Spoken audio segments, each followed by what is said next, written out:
The most powerful element in advertising is the truth. या उक्तीला अनुसरून जाहिरात क्षेत्राला नवे आयाम प्राप्त करून देणारा एक ॲड वळणाचा अवलिया माणूस आज कट्ट्यावर आलाय. नमस्कार, मी प्रज्ञा पोवळे. क्विक हिल आणि बढेकर प्रस्तुत माझा कट्टा, powered by green harvest, bank of Maharashtra, चंदूकाका Saraf jewels, Chitale flavoured milk, Sudhir Mandke light house आणि सोनाई पशु आहार या विशेष कार्यक्रमात आपल्या सगळ्यांचं स्वागत करते. आपल्या पुराणांनी 64 कला सांगितल्या, पण सध्याच्या काळात जाहिरात ही 65वी कला झाली आहे. पण जाहिरात ही केवळ कला नाही, तर ते शास्त्रही आहे. कला आणि शास्त्र या दोहोंची सांगड घालून रंजक आणि लक्षात राहणाऱ्या जाहिराती निर्माण करणारे ॲड गुरु भरत दाभोळकर सर आज कट्ट्याचे पाहुणे आहेत. सध्याचं युग हे जाहिरातींचं युग आहे. टीव्हीवर कार्यक्रम बघताना किंवा मोबाईलवर वेबसिरीज बघताना, यूट्यूबवर व्हिडिओ बघताना असंख्य जाहिरातींचा आपल्यावर भडीमार होत असतो. अनेकदा आपण स्किप ॲडवर क्लिक करतो आणि पुढे जातो. पण काही जाहिराती अशा असतात ज्या आपण स्किप न करता आवर्जून बघतो. अशा उत्कंठा वाढवणाऱ्या जाहिरातींची निर्मिती करण्यात दाभोळकर सरांचा हातखंडा आहे. दाभोळकर सरांबद्दल बोलताना अमूल गर्लचा उल्लेख झाला नाही तरच नवल. सर्वसामान्य भारतीयांच्या घराघरात आणि मनामनात अमूल गर्ल पोहोचवण्याचं संपूर्ण श्रेय हे दाभोळकर सरांनाच जातं. भारतीय प्रेक्षकांची नस दाभोळकर सरांनी अचूक ओळखली आहे आणि म्हणूनच दारूच्या थेंबालाही स्पर्श न करणारे दाभोळकर सर दारूच्या जाहिराती सुद्धा तेवढ्याच सराईतपणे करतात. वकिलीचं शिक्षण घेतल्यानंतर जाहिरात क्षेत्राचा शून्य अनुभव असताना त्यांनी या आव्हानात्मक क्षेत्रामध्ये पाऊल टाकलं आणि आपला ठसाही उमटवला. पण केवळ जाहिरातीच नाही, तर नाटक, सिनेमा, अभिनय, दिग्दर्शन या क्षेत्रातही त्यांनी मुक्त मुसाफिरी केली आहे. आणि फार कमी लोकांना ठाऊक असेल, पण दाभोळकर सर हे उत्तम डान्सर सुद्धा आहेत. जाहिरात क्षेत्राचं बदलतं चित्र, सध्याची आव्हानं आणि दाभोळकर सरांचा आतापर्यंतचा प्रवास आपण कट्ट्याच्या माध्यमातून उलगडूया.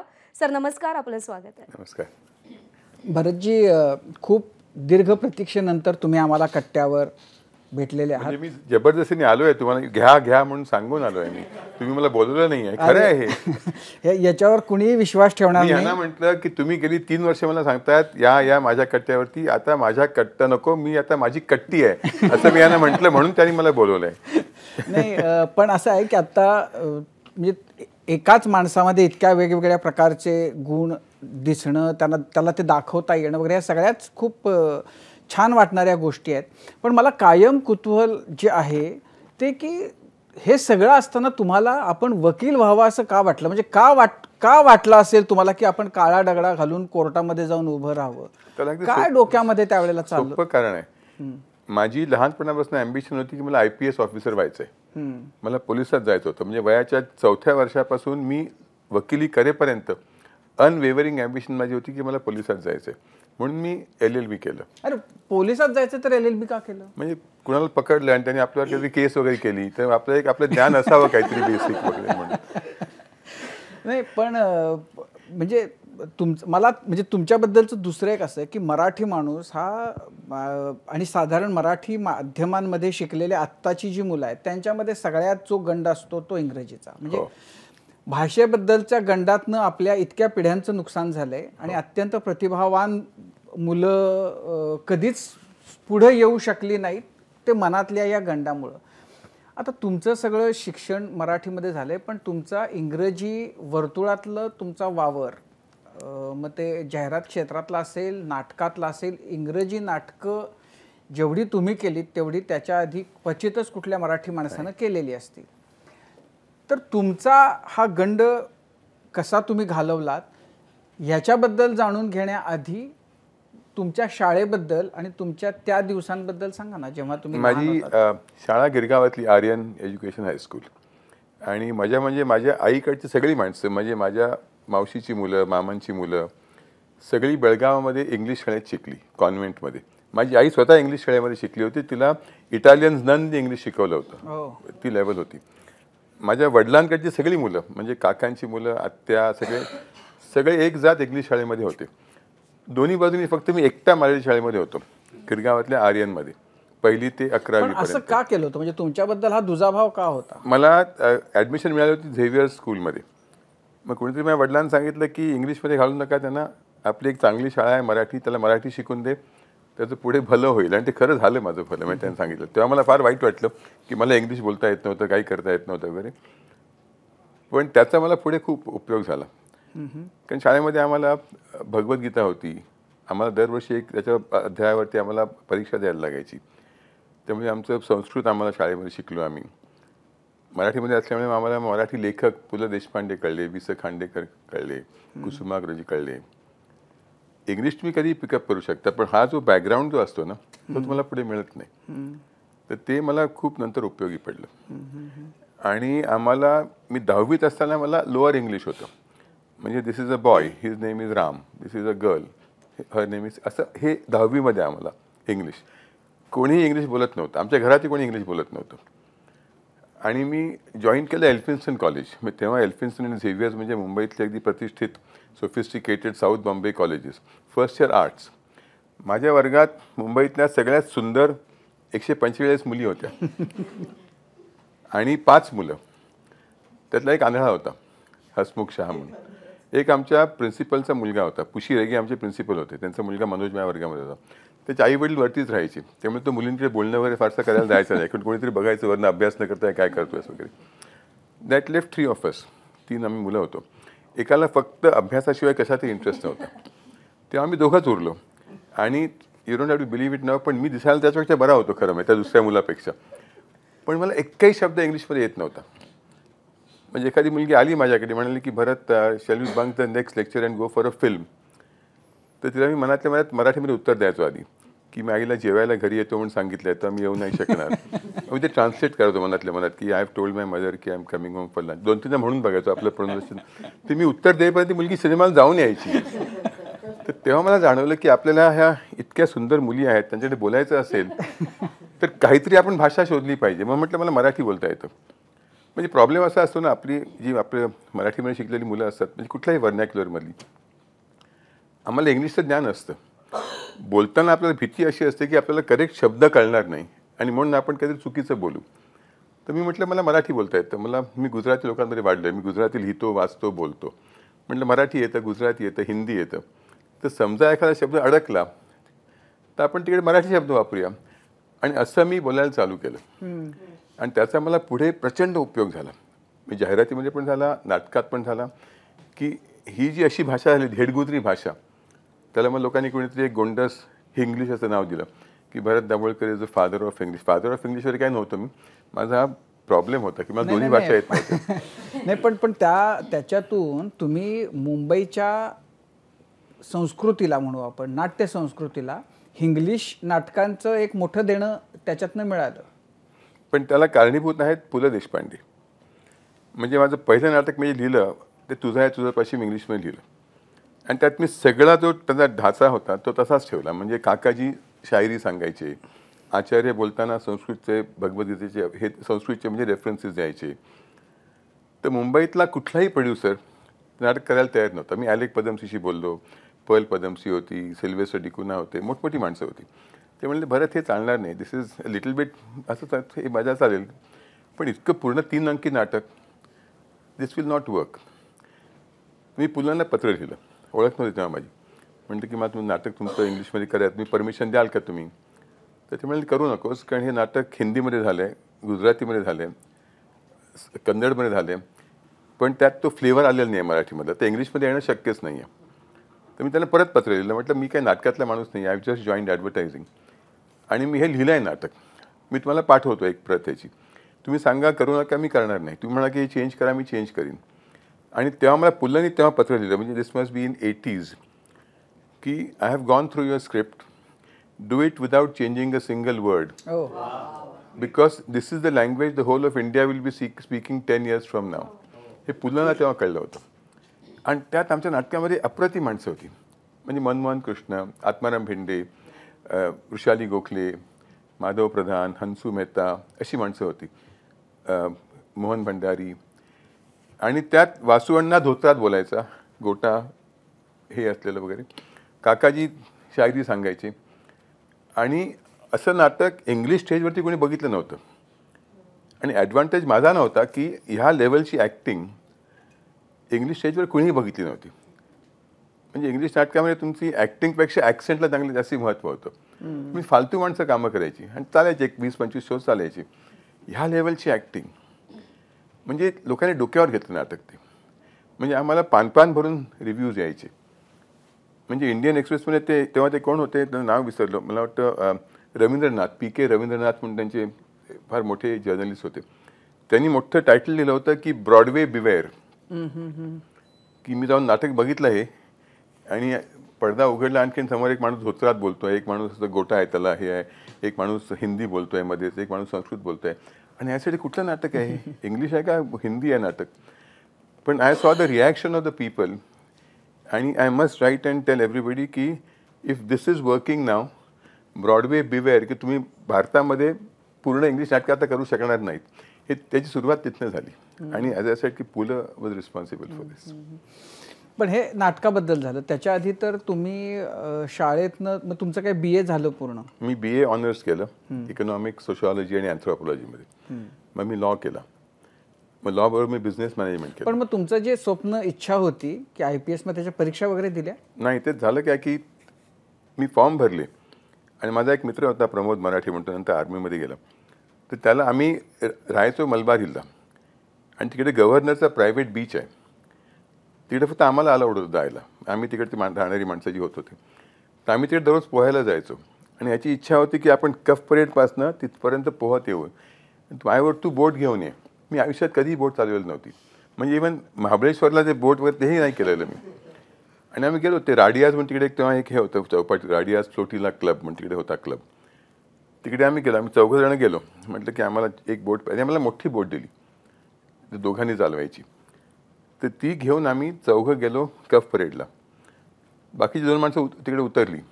प्रमोद पाण्यात शिरला आणि मी एकटा ती बोट चालवतोय. आणि आम्ही 10 वाजता चालू केलं सकाळी, आणि दुपारी 2-1 वाजता आम्हाला प्रमोद म्हणाला की भरत किती लांब आहे रे अजून. म्हटलं आपण अर्ध्या वाटेवर आलो आहोत. तुम्हाला ठीक आहे, मला आहे अजून हे आहे, एनर्जी आहे. आफ्टर 1 आवर तो मला परत म्हणाला आपण आता कुठे पोहोचलोय. त्याने रिअलाइज की आम्ही पुढे गेलोच नव्हतो, कारण तेव्हा ती भरती हे बदलली होती. तर म्हणजे मी I was fighting against the thing of going back. तर आम्ही संध्याकाळी 6 अडकून पडलो. म्हणजे ती बोट आपटू नये, म्हणजे माझ्या हातातनं रक्त येत होतं, माझ्या पाठीचे मसल्स झाले. मी एकटा, प्रमोद थकला, त्याला मी मध्ये वल्यावर घेऊन त्याला वरती टाकला, बोटीत टाकला, आणि मी एकटा ती बोट वलवत 6 वाजता आम्ही चौपाटीला पोहोचलो. तर त्यात माझे ते पाठीचे मसल्स सगळे हे झाले. मग 1.5 महिना मला कंप्लीट बेड रेस्ट होती. त्यात माझी परीक्षा चुकली. मग म्हटलं आता आहे पुढच्या वर्षी परीक्षा. मग मी नोकरी घेतली. फोर्ब्स कॅम्बेल म्हणून कंपनी होती. ते टाय बी लावून जायचो आम्ही. कसली नोकरी होती ती? मॅनेजमेंट ट्रेनिंग म्हणून. बरं. त्यांची एक पण BA नंतरच, म्हणजे तुम्हाला MA वगैरे काही करायला लागलं नाही? लॉ करताना मी सकाळी लॉ करायचो. सकाळी 7 ते 9 लॉ, आणि 9 नंतर मी नोकरी करायचो. नोकरी म्हणजे मॅनेजमेंट ट्रेनिंग होतो मी. त्यात बिझनेस मॅनेज आम्हाला शिकवायचे सगळं तिकडे दिलेल्या कंपन्यांमधलं. तिकडे मी टाय बी घालून जातात. मला बरं वाटतं रे एक्झिक्युटिव्ह आहे म्हणून. तर म्हटलं बाकी नंतर पुढे करूया, IPSची एक्झाम पुढे देता येईल. आणि त्यात माझं ते एज लिमिट निघून गेलं, म्हणून मला राहून गेलं. पण मजा अशी आहे की I look more like a policeman than policeman themselves.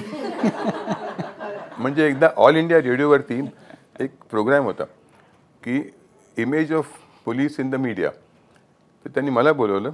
मला वाटतं तेव्हाचे कमिशनर का कोणतरी, मला वाटतं वाकटकर का पेंडसे असे कोणतरी कमिशनर होते मुंबईचे. तर आम्हाला त्यांनी दोघांना बोलवलं तिकडे की तुम्ही या म्हणून. तर माझ्याकडे तेव्हा जीप होती. तर मी जीप घेऊन गेलो ऑल इंडिया रेडिओमध्ये. 10 माणसं धावत आली. साप का जीप रख दो उधर वगैरे त्यांनी केलं. मी इतक्या मला प्रेमाने किंवा अदबीने मागे कोणी कधी पूर्वी बोलत नव्हतं. आणि 10 माणसं ती आली. आम्ही लिफ्टमध्ये वगैरे गेलो. ते मला हार वगैरे घेऊन आले. मला असे अदबीने उभे राहिले. मला म्हणाले की सर कसं झालं आपल्या पुस्तकाचं लॉन्च. म्हटलं कुठलं पुस्तक. ते म्हणाले परवा गव्हर्नर साहेबांनी केलं ते. म्हटलं मी नाही काही पुस्तक लिहिलं, मी भरत दाभोळकर आहे. त्यांनी तिकडेच लिफ्ट थांबवली. ते 10 माणसांनी मला तिकडेच सोडलं. मला कुठे जायचं ते पण नाही सांगितलं. ते धावत खालती गेले. त्याला म्हटलं, मग ती जेव्हा एक आले वाकटकर वरती आले, त्यांना म्हटलं सर तुमच्यामुळे मला आज खूप म्हटलं मला मान मिळाला आज. तरी म्हणले भरत पण तुम्ही दिसता, मी दिसत नाही का सारखा. मला हा मान कधी मिळत नाही म्हणाले. पण ते आतापर्यंत पण मला अजूनही जेव्हा मी पोलिसांना भेटतो ना, आता सगळ्यांना ओळखतो मी, मला अजूनही वाईट वाटतं. त्यांनी युनिफॉर्ममध्ये बघितलं की मला वाटतं हे करायला पाहिजे होतं. पण तुम्हाला का व्हायचं होतं? पोलीस अधिकारी का व्हायचं होतं? असंच दादागिरी करावी वगैरे, म्हणजे काही कारण नव्हतं. मी एकुलता एक मुलगा होतो. मला खरं म्हणजे आर्मी पण जॉईन करू शकलो असतो मी, पण मी म्हटलं पोलिसात जाऊया. म्हणजे कॉलेजमध्ये असताना I was selected for an army attachment camp. महाराष्ट्रामधली 6 मुलं सिलेक्ट झाली होती. आणि तेव्हा एक प्रोग्राम होता की तुम्हाला 2 महिने ॲक्टिव्ह इंडियन आर्मीमध्ये तुम्ही जाऊन राहायचं, जवानांबरोबर राहायचं. तर मी 2 महिने जामनगर कच्छमध्ये आर्मीच्या लोकांबरोबर राहिलो. कंप्लीट ट्रेनिंग घेतलं. म्हणजे मशीन गन कशी चालवायची, लाईट मशीन गन डिस्मॅन्टल कशी करायची, परेडचं हे आम्ही सगळं केलं तिकडे 2 महिने. पण म्हटलं पोलिसात वुड बी बेटर. मी एकटा होतो. नाही, पण मग आता असं आहे की तुम्हाला जायचं होतं तिकडं, तुम्ही लॉ केलं, मग ते म्हणजे असे सगळे दांडगट व्यवसाय सोडून तुम्ही अशा हळूवार जाहिरातीच्या क्षेत्रामध्ये कसे काय घुसला? हो, जाहिरात आणखीन दांडगट आहे. हे काहीच नाही आहे पोलीस वगैरे. आमची जी कॉम्पिटिशन असते तिकडे आणि टेन्शन असतं आम्हाला, आणि त्यात मी काही लिहितो, मी काही बोलतो, म्हणून मी व्यायाम करतो. मग दांडगटपणा मला तिकडे खूप ह्याचा येतो, कारण माझ्याशी कोणी भांडायला जात नाही. आणि मी म्हणजे जाहिरात हळूवार असेल. माझं ऑफिस प्रचंड डेंजरस होतं. माझं ऑफिस म्हणजे आमचं त्याचं नाव होतं झेन कम्युनिकेशन. आमचं वडिलांना ऑफिस होतं, कम्प्लीट काळं ऑफिस, म्हणजे भिंती काळ्या सगळं काळं. आणि आम्ही त्यात प्रत्येक टेबलावरनं एक झाड जायचं आर्टिफिशियल. आम्ही ते गुरुजी ब्रदर्सकडनं आम्ही करून घेतली होती, खरी दिसणारी झाडं. म्हणजे एकाच्या टेबलावरनं आंब्याचं झाड, एखादं चिकूचं झाड वगैरे असं. आणि आमच्या रिसेप्शनमध्ये एक बोलणारी मैना होती. ती माणसासारखी बोलायची. Hello prince, please sit down, असं ती माणसाच्या आवाजात बोलायची ती. आणि माझी खोली साधारणतः अशी एवढी माझी खोली होती. तर त्यात अर्धा भाग प्रॉपर होता, तिकडे मी बसायचो. बाजूला एक झाड होतं. आणि समोरचा भाग जो आहे ती फिश टँक होती, म्हणजे काच होती, त्याच्या खाली पिराना मासे होते. आणि ही जी भाग आहे, हा जो तिकडे खिडकी होती, ती मी खिडकी काढली होती आणि तिकडे एक पिंजरा केला होता. म्हणजे त्याला फक्त पाठी पिंजरा होता, पुढे काही नव्हतं. त्यात झाडं होती अशी, म्हणजे आर्टिफिशियल झाडं. आणि त्यात माझ्याकडे एवढं माकड होतं, एक मार्मोसेट म्हणून, ते तिकडे बसायचं. आणि एक मोठा पक्षी होता मकाव. ते दोघं एकत्र राहायचे तिकडे. आणि माझा एक बुलडॉग माझ्यावर ऑफिसमध्ये यायचा. तर माझा क्लायंट माझ्याकडे आला मीटिंगला की मी फर्म ग्राउंडवरती आहे, माझ्यामध्ये एक झाड आहे, समोर एक बुलडॉग तुमच्याकडे असं बघतोय टक लावून, आणि तुम्ही असं बसल्यात, तुमच्या खांद्यावर माकड उडी मारतं आणि तुमचं पेन काढून घेतं वगैरे असं काहीतरी. तुमच्या पायाखाली पिराना मासे आहेत. आणि तिकडे मी एक प्लास्टिकचा सांगाडा ठेवला होता, तो त्याच्यात बबल द्यायची. मी म्हटलं that is the client who didn't pay us on time, असं मी त्यांना सांगायचं. तर माझ्याकडे कोणी आर्ग्यू कधी करायचं नाही. मी काही बोलेल ते ओके ओके दिस अप्रूव्ह म्हणून निघून जायचे. त्यामुळे आमची एजन्सी प्रचंड सुरळीतपणे चालली, कारण कोणी क्लायंट आर्ग्यूच नाही करायचा. पहिली आयडिया आहे ना, हा दिस इज ओके फॉर मी, म्हणजे तो पटकन बाहेर पडायचा. त्यामुळे दांडगटपणाचा तिकडे आम्हाला खूप फायदा झाला. नाही, पण म्हणजे हे सगळं जे आहे ते म्हणजे हिंदी सिनेमांमध्ये जे व्हिलन असतात त्यांच्याकडची अशी नेपथ्य रचना असते. पण तुम्हाला असं करावं असं का वाटलं? अप्रुव्हल पटकन मिळावं म्हणून क्लायंट्सकडनं. नाही, क्लायंट्स भयंकर भांडतात. म्हणजे माझं नशीब चांगलं होतं, मला काही अप्रतिम क्लायंट्स मिळाले. म्हणजे अमूल म्हणा किंवा ज्यांनी काही आर्ग्यू नाही केलं. हे डॉक्टर कुरियनसारखी माणसं म्हणजे त्याचं तुम्हाला ते हे आहे की दैवी माणूस आहे तो. म्हणजे असा क्लायंट तुम्हाला जगात कुठे मिळत नाही. तो म्हणला मला जाहिरातातलं काही कळत नाही, don't show me what you do, काही कर पण चांगलं कर. त्यामुळे आम्ही काही करायचो, त्या माणसांनी कधी बघितलं नाही. मग मी टाटा टी, आमचे प्रचंड चांगले क्लायंट्स होते, पण काही वाईट क्लायंट्सही होते. म्हणजे एक किस्सा सांगायला हरकत नाही की आमचा एक ब्रिटानिया क्लायंट होता. आमचा ब्रिटानिया केक्स आणि ब्रेड आम्ही हँडल करायचो. मी नुकताच झालेलो ॲडव्हर्टायझिंग, नुकता मी प्रवेश केला होता. आणि तिकडे त्यानंतर जो मार्केटिंग डिरेक्टर जो होता तो म्हणाला, भरत आपल्याला एक ब्रिटानिया केक्सचा नवीन पॅक करायचा आहे, ब्रिटानिया डिलिशियस केक्स, एवढाच तो पॅक होता. तर आमच्या एजन्सीमध्ये लोक मग 10 एक पॅक करून डिझाईन करून द्यायची, त्याला घेऊन जायचो मी तिकडे त्यासमोर. नाही यार भरत, कुछ मजा नाही आया इसमें यार. तर म्हटलं म्हणजे काय आहे की तुम्हाला रंग आवडत नाही की नाही, आय कॅन पिन पॉईंट, पण मजा नाही आया और कुछ करके लेके आओ. मग आम्ही आणखीन 10 करून आणायचो. मग तो हेच म्हणायचा परत. तर म्हणजे एजन्सीमध्ये लोकांना वाटतं की हा माणूस मूर्ख आहे, याला काही कळत नाही की तो काही सांगत नाही आहे. अरे क्लायंटने क्या बोला, क्लायंटने बोला मजा नाही आहे. अरे मजा नाही आहे म्हणजे काय रंग बदला की फॉन्ट बदला, काय करा. आम्ही असे 40 पॅक्स केले, त्यांनी एकही पॅक अप्रूव्ह केला नाही. तेव्हा मी एक विजय माल्यांची एक कंपनी होती हर्बर्टसन म्हणून, तर आम्ही we were launching a sanitary napkin, त्याचं नाव होतं फ्रीडम. तर माझी सकाळी मीटिंग होती, तर आम्ही एक 5-6 पॅक घेऊन गेलो फ्रीडमचे. तर एक अप्रूव्ह झाला, मी ते परत घेऊन आलो न अप्रूव्ह झालेले पॅक्स. संध्याकाळी मीटिंग होती ब्रिटानियाची. तुम्ही म्हटलं अरे कितना हो गया पैक तुम्हारा? मतलब सर 7-8 पैक बनाया. मतलब एक काम करना, ये सैनिटरी नैपकिन का पैक है ना, उसमें से वो फ्रीडम निकाल और सैनिटरी नैपकिन निकाल और ब्रिटानिया डिलिशियस केक ऐसा लिख के दे म्हणून तो पॅक मी घेऊन गेलो त्या 8 पॅक्स बरोबर. आणि त्या माणसाने सांगितलं, अरे this is what I was looking for. तुम्ही इतके महिने काय केलं तुम्ही, हे दिस इज. तुम्ही म्हटलं खाऊ नका ब्रिटानिया केक, ते म्हटलं सॅनिटरी नॅपकिनच्या पॅक्समध्ये पॅक झालेले आहेत ते, असे खाऊ नका. पण असे आम्हाला क्लायंट्स भेटायचे. पण एकंदरीत advertising was a great experience. पण म्हणजे तुम्ही ते मॅनेजमेंटचं ट्रेनी वगैरे झालात, पण मग म्हणजे ही तुम्हाला संधी म्हणू आपण त्यावेळेला, ती कशी आली तुमच्या वाट्याला कुठल्याही जाहिरात एजन्सीमध्ये काम करण्याची? नाही, मी करायचो फोर्ब्समध्ये काम. नंतर मी 8-1 महिने मी फिलिप्स इंडियामध्ये काम केलं. तेव्हा फिलिप्स इंडिया फार मोठी कंपनी होती. आणि तिकडे आमच्या फ्लोअरवरती तिकडे हे होतं, कॉन्फरन्स रूम होती. आणि त्यांच्या 5-6 मोठ्या एजन्सीज होत्या, प्रत्येक वेळी लाईट डिव्हिजन, आणखीन साऊंड डिव्हिजन अशा. आणि ते घेऊन यायचं, तुम्ही बघायला जायचो काय करतायत ते. आणि नेहमी म्हणायचं, अरे काय फालतू करते या लोक, I can do better than this. मग ते म्हणलं की instead of criticising it all the time, मग तूच का नाही जॉईन होतं ॲडव्हर्टायझिंग. तर मी प्रत्येक ठिकाणी, मी 10 ठिकाणी मी अप्लाय केलं असेल.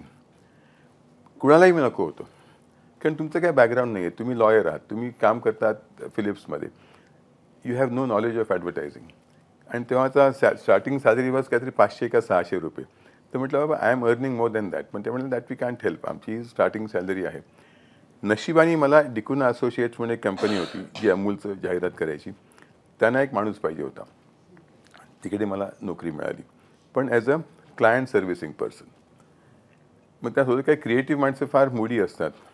म्हणजे आला तुम्ही क्लायंटकडनं ब्रीफ घेऊन की त्या हमारा आज मूड नाही, कल लेके आना असं म्हणतात. मग मीच बसून लिहायचो आणि ते क्लायंट अप्रूव्ह करायला लागले. मग त्यावेळी मी क्लायंट सर्व्हिसिंग आणि क्रिएटिव्ह दोन्ही मी चालू केलं आणि मग ते पुढे वाटत गेलं. पण अमूलचं जे म्हणजे अमूलच्या जाहिरातींचं जे आपल्या मनामध्ये म्हणजे भारतीय मनामध्ये जे स्थान आहे त्याचं अर्थातच श्रेय तुमचं आहे, कारण त्या लाईन्स आणि ते बरोबर. नाही, ते श्रेय माझं नाही आहे. मी नाही, ते लॉन्च मी नव्हतं केलं. माझ्या आधी सिल्वेस्टर डिकुनाने ते लॉन्च केलं होतं. म्हणजे अमूल गर्लची आयडिया त्यांची होती. ती लाईन देखील जी आहे ती जिंगलची शेवटची लाईन होती की Amul is the answer to your wishes, is utterly butterly delicious. त्यांनी लिहिलेली लाईन होती. माझं कॉन्ट्रीब्युशन जे मी 17 वर्षे केलं that was Indianising the Amul girl. ती पूर्वी फक्त एखादी पोलका बूट बीट घालायची, आणखीन इंग्लिशमध्ये बोलायची वगैरे. मग तिला मी मराठी केलं, तिला मी गुजराती केलं, तिला मी बंगाली केलं, तिला मी तामिळ केलं. ते आय थिंक माय कॉन्ट्रीब्युशन ते असं होतं की तिला मी इंडियन केलं. म्हणजे समजा इंग्लिशमध्ये बोलायला लागली. मग ती इंग्लिशमध्ये बोलायला लागली, तामिळमध्ये बोलायची. म्हणजे एक तामिळ होर्डिंग होतं जयललिता आणखीन MGRचं, की त्याशी तिला मिठीवरून तो उभा आहे जयललिताला, ते फर कॅप वगैरे घालून. आणि लाईन होती ओन्नाई विड माटेन, म्हणजे मी तुला सोडणार नाही. तर मला कोणतरी म्हणाले की तामिळमध्ये बटरला वेण्णाई म्हणतात. तर मी त्या जयललिताला बाजूला केलं, तिकडे अमूलची मुलगी घातली आणि तो म्हणतो वेण्णाई विड माटेन, म्हणजे I will not leave butter. असं आम्ही करून म्हणजे आम्ही काही करायचो तेव्हा. आणि ते चाललं तेव्हा. म्हणजे पण माझं कॉन्ट्रीब्युशन वॉज दिस की आम्ही होर्डिंगमध्ये इंडियननेस आणला. नाही, एकूणही तुम्ही म्हणजे जाहिरातीचं जे सगळं क्षेत्र आहे तर ते आपण बघितलं तर त्याच्यात इतकं झपाट्यानं, म्हणजे आता मागच्या आपण एक 10-20 वर्षांपूर्वीच्या जाहिराती बघतो तेव्हा म्हणजे जुन्या सिनेमांमधून जसा आनंद मिळतो आणि तसंच त्या जाहिरातींमधूनही मिळतो आणि खूप त्याचं स्वरूप बदललं. तुम्ही ते फारच त्याच्यात राहून बदलताना बघितलंय. हो.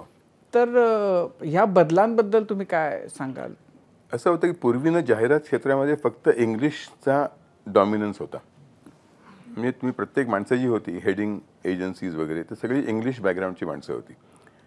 त्यामुळे जाहिराती बहुतेक म्हणजे आम्ही पहिली जाहिरात इंग्लिशमध्ये व्हायची एजन्सीमध्ये. मग आमचे लँग्वेज ब्युरो असायचे, ट्रान्सलेशन ब्युरोज असायचे. अच्छा उसको बुला लो और make this translated in 15 languages. त्या लँग्वेज कोणालाही कळायच्या नाहीत, मराठी असो हिंदी असो काही असो. त्यामुळे इंग्लिशचं प्राधान्य इतकं होतं. ते मला वाटतं माझ्यासारख्या माणसांनी ज्यांना आम्ही म्हणजे we came from a vernacular background. आता Piyush Pandey who is a biggest name in advertising, तो हिंदी बॅकग्राऊंडमध्ये आला. तर आम्ही हे वर्चस्व मोडलं. म्हणजे आमची पहिली जाहिरात आम्ही मराठीमध्ये मी करायचो कधी कधी, किंवा हिंदीमध्ये करायचो किंवा तामिळमध्ये करायचो, आणि मग आम्ही त्याचं ट्रान्सलेशन इंग्लिशमध्ये करायचो. तर त्यामुळे जाहिरात सुधारल्या. पण म्हणजे एकदा मला पुला म्हणाले होते की बरं तुमच्या जाहिराती कोण करतं रे मराठीमध्ये वगैरे. म्हटलं आहेत आमची करणारी माणसं.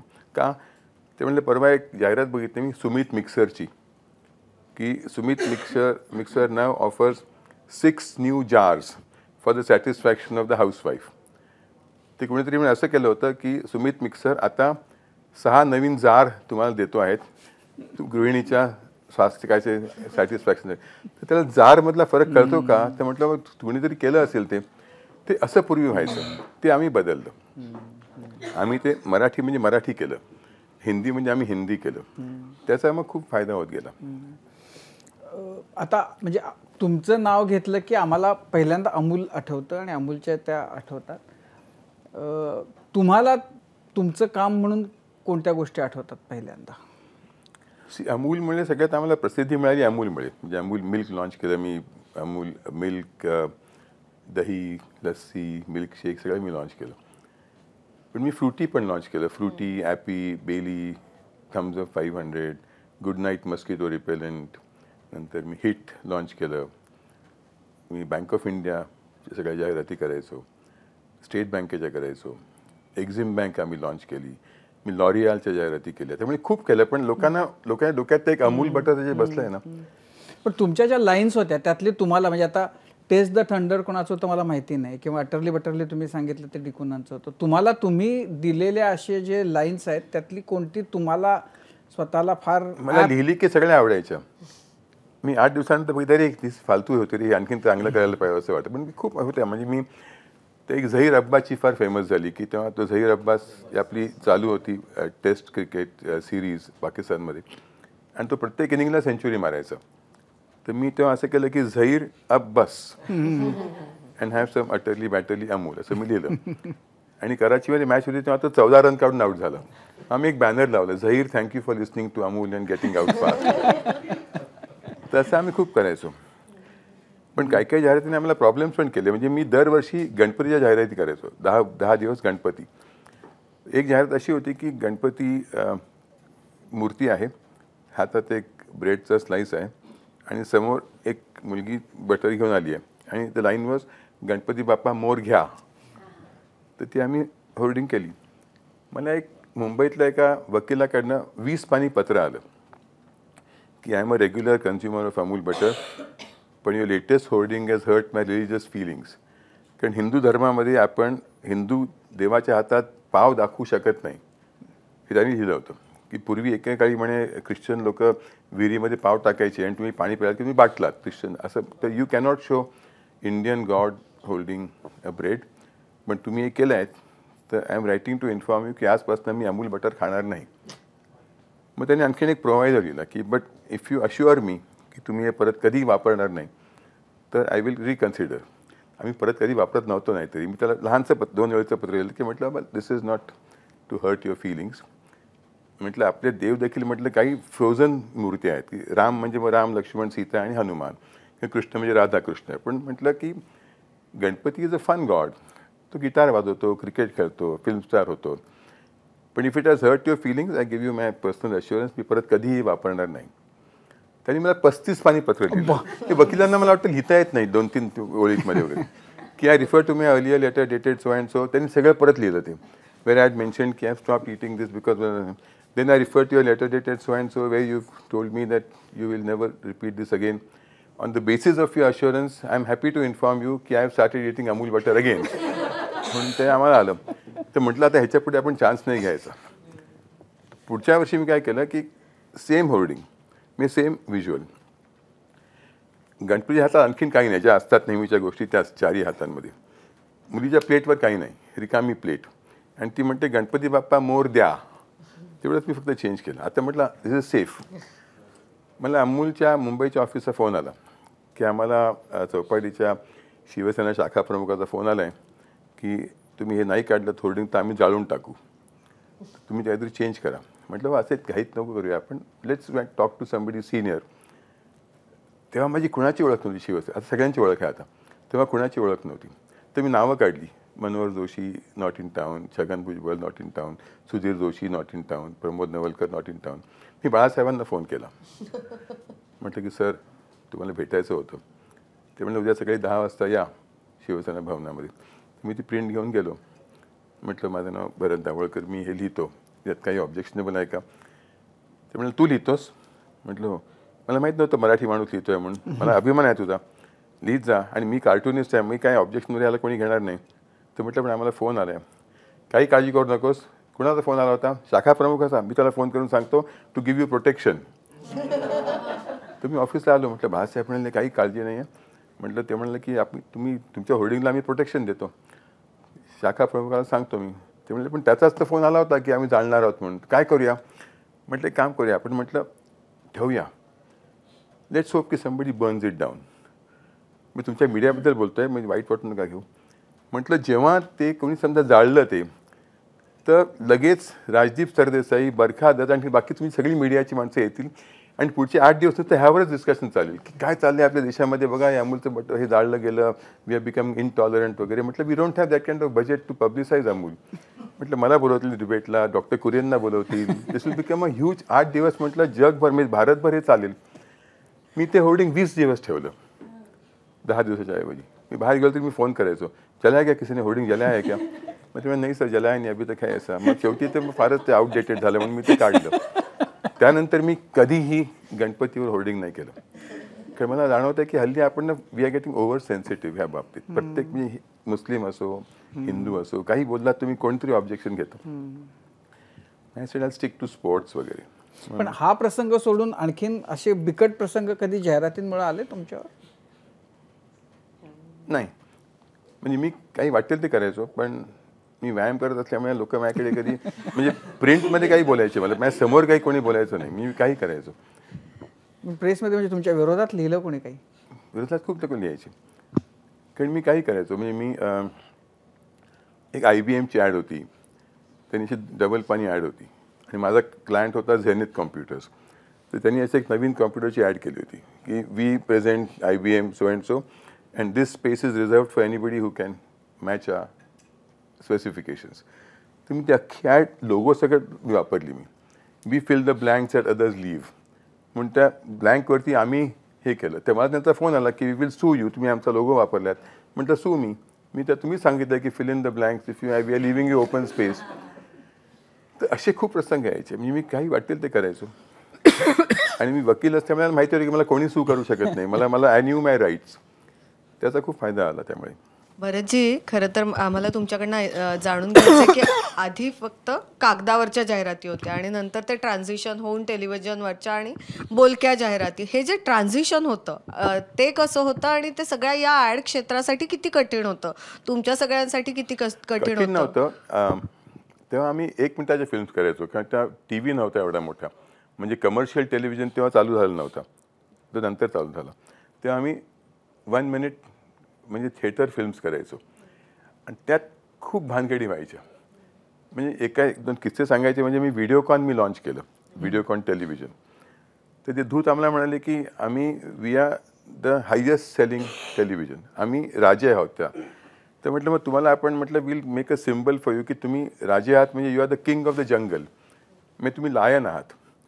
तर आपण जाहिरात अशी करूया की a lion is walking on the street आणि एक मुलगी अशी TV बघत बसली आहे आणि तो असं रस्त्यावरच चालतोय असा एक हिंसू, आणखीन तो तिच्या घरात येतो आणि the line was bring home the leader Videocon. तर त्यांनी अप्रूव्ह केलं ते. त्यांना वाटलं की मला कार्टूनचा लायन पाहिजे म्हणून, मला खरा पाहिजे होता. तर त्याला म्हटलं आता आणा, त्यांनी अप्रूव्ह केलं आहे, एक सिंह आणा. सिंह कुठून आणू? म्हटलं आपण बघूया. आम्ही चौकशी केली. मला वाटतं कराडला एक जेमिनी सर्कस होती, त्यांना आम्ही फोन केला, आपके पास लायन है क्या? तो बोला हमारे पास ट्रेंड लायन है, उसका नाम शंकर है, अफ्रीकन लायन है, हम लोग मतलब हमको 2 दिन के लिए चाहिए. नंतर आम्हाला कळलं की तुम्हाला मुंबईमध्ये पोलीसची परमिशन मिळू शकत नाही to get a wild animal on the street. तर आम्ही त्यांना म्हटलं आम्ही एक काम करतो, आम्ही म्हटलं बॅलाड इस्टेटला आम्ही शूट करतो रात्री, तिकडे कोणी नसतं तेव्हा. तो म्हणाला नाही, animal is not allowed on the street, wild animal. मग आम्ही स्टुडिओ घेतला, सुंदर सेट बांधला, सुंदर असं रस्ता आहे, दोन्ही बाजूला अशी दुकानं वगैरे आहेत, त्यात प्लास्टिक हे, त्यात व्हिडिओकॉनचा एक लोगो वगैरे आहे, पाण्यात रिफ्लेक्शन येतं वगैरे. आणि उद्या लायन येणार आहे सकाळी, रात्री आपलं शूटिंग आहे. तर तिकडे एक मिनी सर्कस आली.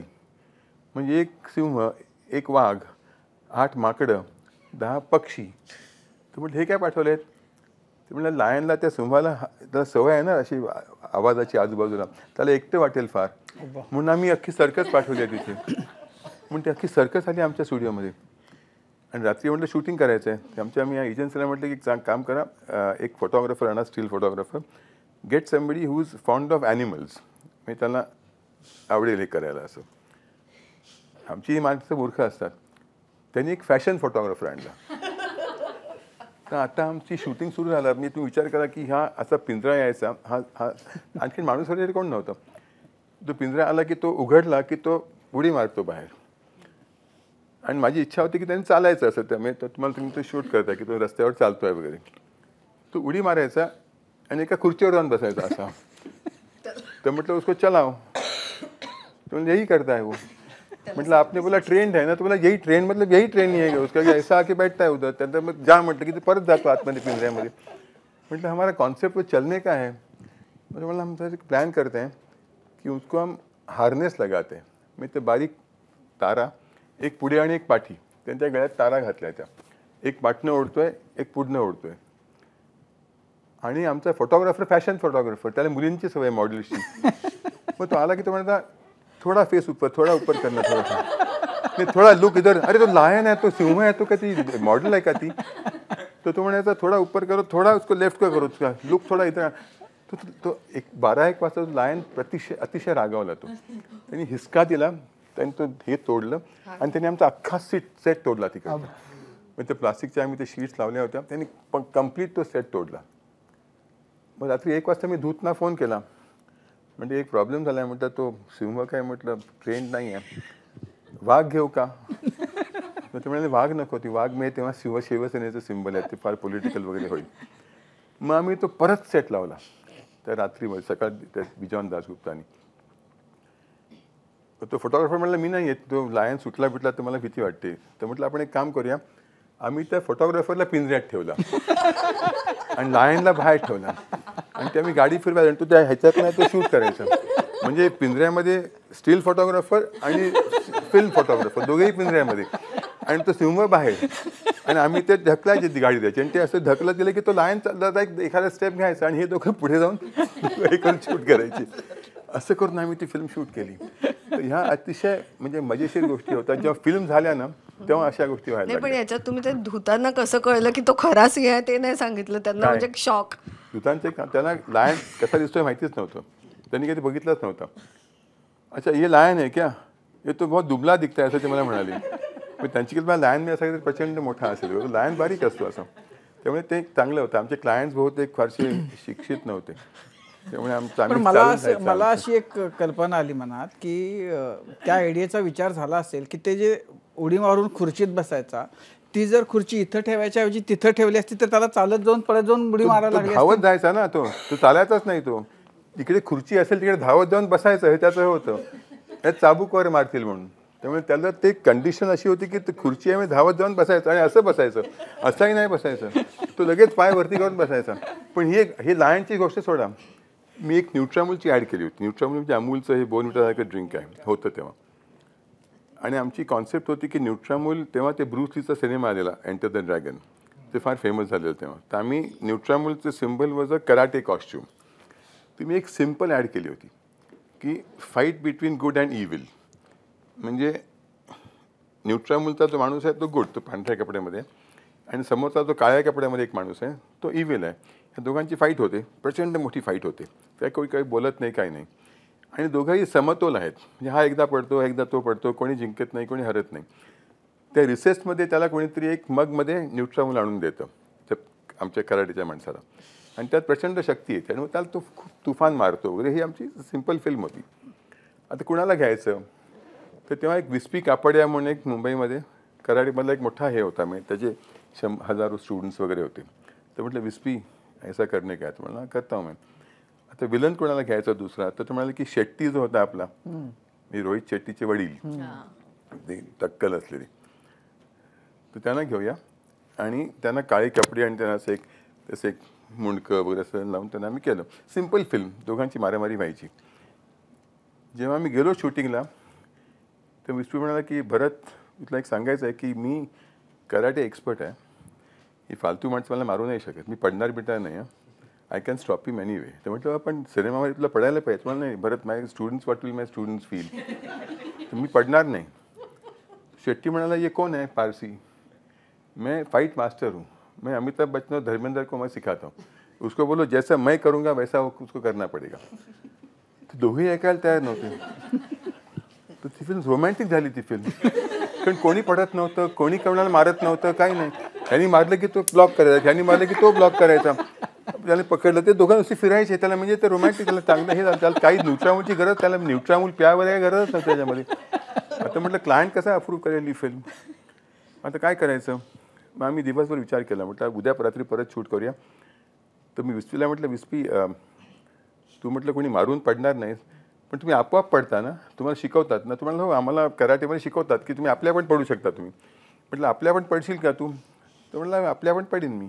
त्यांनी मारलं तर नाही पडणार. मग तो म्हणाला की शेट्टीला तुम्ही खूप दारू पाजा. मग त्याला काही कळत नाही तू काय करतोय ते. मग आम्ही विस्पीला आधी घेतलं, तो आपणच पडायचा, त्याला समोर कोणी नव्हतं यासमोर. आणि शेट्टी दारू, त्याला काही फरक पडला नाही दारू पिण्यावरती. तर आम्ही ती फिल्म अशी शूट केली वेगळी आणि मग एडिट केली की शेट्टी असा मारतोय आणि विस्पी आपणच पडतोय. त्याला कोणी त्या जवळपास शेट्टी नव्हता, पण त्या म्हणजे 5 फुटावर पण नव्हता तो. मग असं करून आम्ही ती फिल्म केली. तुम्ही लोकांना म्हणतो की तुम्ही बघता 1 मिनिटाची फिल्म, तुम्हाला पाठीमागचं रामायण तुम्हाला कधी कळत नाही, इतक्या गोष्टी होऊ शकतात म्हणून. नाही, खरं तर माझा पुढचा प्रश्न हाच असणार होता की तुम्ही सिंहाबद्दल सांगितलं, पण सेलिब्रिटीज बद्दलचे किस्से आम्हाला सांगितले नाहीत जे जाहिरातीत काम करतात. मी बहुतेक सेलिब्रिटीजवर काम केलं साऊथ इंडियामध्ये. मोहनलालवर ते अतिशय डिसिप्लिन्ड असतात. त्यांचा काही प्रॉब्लेम नसतो कधी. त्यांची काही डिमांड्स नसतात. ते व्हेरी डिसिप्लिन. मी मोहनलाल, दिलीप यांच्यावर काम केलं, श्रीदेवीवर मी काम केलं. दे व्हेरी डिसिप्लिन. मी फक्त एक वापरली म्हणजे टाटा डिटर्जंटसाठी आम्ही हेमा मालिनीला घेतलं होतं. हेमा मालिनी सुंदर काम केलं. प्रॉब्लेम झाला की ती फिल्म बघितल्यावर लोकांनी कुणी टाटाच्या वॉशिंग पावडरविषयी विचारलंच नाही. हे तुम्ही ती साडी कुठली घेतली हेमा मालिनीची, ती कांजीवरम साडीतला सुंदर ते लाल बॉर्डर होती वगैरे. म्हणजे nobody looked at the detergent आहे, टाटा डिटर्जंट आहे. तेव्हा मला कळलं की सेलिब्रिटीज घेणं हे चुकीचं आहे. म्हणजे हल्ली काय झालं की मला वाटतं की हल्ली लोक people are replacing creativity with film stars. मी तुम्ही अमिताभ बच्चनला घ्यायचं, if you have the budgets, मग तो आपला उभा असतो तिकडे असं बोट दाखवत. आणि मग तिकडे बँक असेल किंवा काही तेल असेल काही फरक पडत नाही, तो त्याच पोर्टमध्ये उभा असतो असं बघत. आणि I think it makes no sense. किंवा शाहरुख खान सँट्रो आर्ट जेव्हा करतो, लोकांना माहिती आहे की शाहरुखची सँट्रो गाडी नाही आहे, तर आपण स्वतः गाडी चालवत पण नाही. तर तो तुम्हाला काय सांगणार सँट्रो गाडी घ्या आणखीन चांगली असते. पण लोक हल्ली फिल्म पण का होतं असं. म्हणजे हल्ली आपण बघतो की काही क्रिकेटर्स आणि काही सिनेमातले अभिनेते हेच जाहिरातींमध्ये मुख्यत्वे हे दिसतात. आपले फक्त इंडियामध्ये फक्त 2च सेलिब्रिटीचे कंपोनेंट्स आहेत, एक क्रिकेट आणि एक फिल्म्स. बॉलिवूड आणि क्रिकेट ह्याच्या पलीकडे देयर नो सेलिब्रिटीज. नाही, पण पूर्वी वेगळे चेहरे मॉडेलिंग करताना दिसायचे, आता ते दिवसेंदिवस ते कमीच होताना दिसतात. पण मग याच्या मागचा थॉट काय असतो, काय विचार करून. थॉट नसतो म्हणून ते असं करतात, म्हणजे हा मूर्खपणा आहे. म्हणजे क्लायंट्स, पर्सनॅलिटी आहे, तुम्ही कधी ट्राय नाही केलं जाहिरात. मला घाणेरडे लहान लहान रोल सिनेमात मिळतात. मला कोण माझं मी हा घ्या म्हटलं कोण घेणार आहे. आता मी म्हटलं की हा चहा घ्या तुम्ही घ्याल का. शाहरुख खान म्हणाल तर तुम्ही घ्याल, मी म्हणाल कोणी घेणार नाही. अरे उसके साथ मत लो यार, उसका वो तो विलन आहे असं म्हणतील लोक. नाही, पण याचा फायदा होतोय म्हणजे एकूण ज्या पद्धतीनं, कारण यांची बजेट्स जास्त असतात. अवेअरनेस होतो, पण लोकांना हे कळत नाही की त्याला आपण रिटर्न ऑन इन्व्हेस्टमेंट म्हणतो. समजा तुमचं बजेट 10 करोडचं आहे आणि तुमचं सेल 11 करोडचं आहे. 10 करोड तुम्ही स्पेंड करून 11 करोड तुम्हाला मिळतात. तुम्ही समजा अमिताभ बच्चनला घेतलं तर तो समजा तुम्हाला 5 करोड चार्ज केले, म्हणजे तुमचं बजेट झालं 15 crore. Unless your sale is 20 crores, it makes no sense. Anyway you earning 1 crore more. तुमचं समजा सेल झाला 16 करोड, मग तुमचं अर्निंग काय झालं त्याच्यामध्ये. मग ते तुम्ही अमिताभ बच्चनला घ्या, तुम्हाला 1 करोड तुमचा फायदा होता दरवर्षीचा. तेव्हा हा विचार कोणी करत नाही. मी आहे फिल्म स्टार, त्यांना घ्या म्हणून घेतात लोक.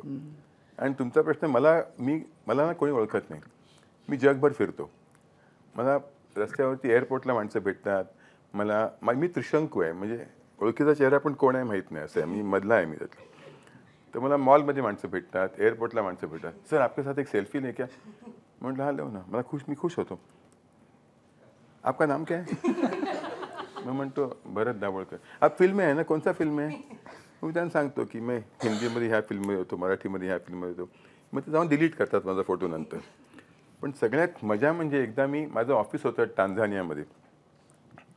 तिकडनं मी येताना फ्लाईटनी कतार एअरवेजनी माझ्या बाजूला एक मुलगा येऊन भेटला, बसला तिथे. म्हणलं की sir I am your very big fan, can I take a picture with you. तर म्हटलं आता आपण लँड करतो आहोत दोह्यामध्ये, तिकडे घ्या ना खालती. तर मी त्याला म्हटलं की how do you know me, मी काय ॲडव्हर्टायझिंग का थिएटर. तो म्हणला you are that WWF wrestler Stone Cold Steve Austin. तर म्हटलं नाही मी नाही येतो. I know you are that sir. म्हटलं मी नाही हो sir, you speak Hindi also sir. तर तो मला खालती भेटला एअरपोर्टला तिकडे दोह्याला. तिथे आणखीन 10 माणसं अशी उभी होती, यंग मुलं म्हणजे जाणारी काम करणारी. त्याच्याकडे गेला आणि म्हणाला की इनके साथ एक फोटो आहे ना मेरा. आता तो मूर्ख माणूस त्याला सांगायचा फक्त फोटो घ्या, आणि फोटो घेतला असा. तो म्हणतो हे कोण आहे मालूम आहे, हे स्टोन कोल्ड स्टीव्ह ऑस्टिन आहे. तर 10 मिनिटं ती लाईनीत उभी राहिली माझ्याकडे फोटो घ्यायला. तर म्हणजे मी I am not famous for me, मला कोणी ओळखत नाही. मला कोणतरी भलतंच समजून माझे फोटो घेतात. मी आहे भरत दाभोळकर म्हणून फार कमी माणसं माझे फोटो घेतात. त्यामुळे मी ॲडव्हर्टाईज करून कोणीही प्रॉडक्ट विकत घेणार नाही. हा प्रॉब्लेम आहे. भरत सर, विमल पान मसाल्याच्या ज्या ॲड्स आहेत खरं तर त्याच्यावरती खूप टीका केली जाते आणि खरंच प्रश्न पडतो की पान मसाल्याची ॲड आणि त्याच्यामध्ये रणवीर सिंग दिसतो, अजय देवगण, अक्षय कुमार, सुनील गावस्कर हे मोठे स्टार्स त्याच्यामध्ये दिसतात. तर त्याच्या काय कारण आहे खरं हे प्रमोट करतात आणि तुमचं मत? क्लायंट्स मूर्ख आहेत, त्यांनी हे करता कामा नये. ॲक्टर्सना काय त्यांना पैसे मिळतात, त्यांना एका सिनेमाच्या वेळेला पैसे मिळणार आहेत, त्यांना 2 दिवसाच्या कामात त्यांना पैसे मिळतात, त्यांना दे हॅपी. त्यांनाही ही पाहिजे रिस्पॉन्सिबिलिटी की आपल्या बोलण्यामुळे लोक यंगस्टर्स, आपण आपल्या इतके फॉलोअर्स आहेत त्यांना आपण चांगलं काहीतरी शिकवावं, पण त्यांना पैसा मिळतो. पण पैसा मिळवण्याचे बाकीही मार्ग आहेत ना, म्हणजे पान मसाल्याची ॲड हो, का पण करावी? हे चुकीचं आहे, अतिशय चुकीचं आहे. म्हणजे तुम्ही पण लोकांनाही अक्कल पाहिजे थोडी, की तुम्ही समजा धोनी काहीतरी करतोय तर धोनीकडनं तुम्ही क्रिकेटचं काहीतरी शिका, की बाबा हा बॉल चांगला आहे किंवा हे बूट चांगले आहेत किंवा ही बॅट चांगली आहे. हा पान मसाला धोनीला काय माहिती आहे, किंवा रिअल इस्टेटमध्ये हा फ्लॅट इकडनं घ्यावून त्याला कसं काय कळतं. ते आमच्या लॉमध्ये असं एक आहे की बायर बिवेअर असा आमचा एक कॉन्सेप्ट आहे लॉमध्ये, की तुम्ही काहीतरी रिस्पॉन्सिबिलिटी दाखवा की you should be careful about what you buy. कोणी सांगतं म्हणून तुम्ही घेऊ नका, तुम्ही आपली अक्कल वापरा. तर हे करणारे मूर्ख आहेत आणि घेणारे मूर्ख आहेत, त्यामुळे आनंद आहे.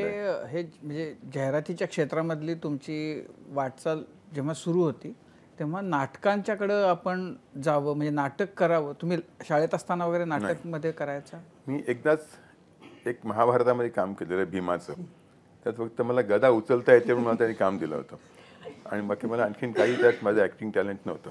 मग जेव्हा मी कॉलेजमध्ये आलो तेव्हा आमच्या प्रोफेसर होत्या विजया राजाध्यक्ष, आणि मवा धोंड आमचे हेड ऑफ डिपार्टमेंट होते. तर त्यांनी एक नाटक केलं उसना नवरा.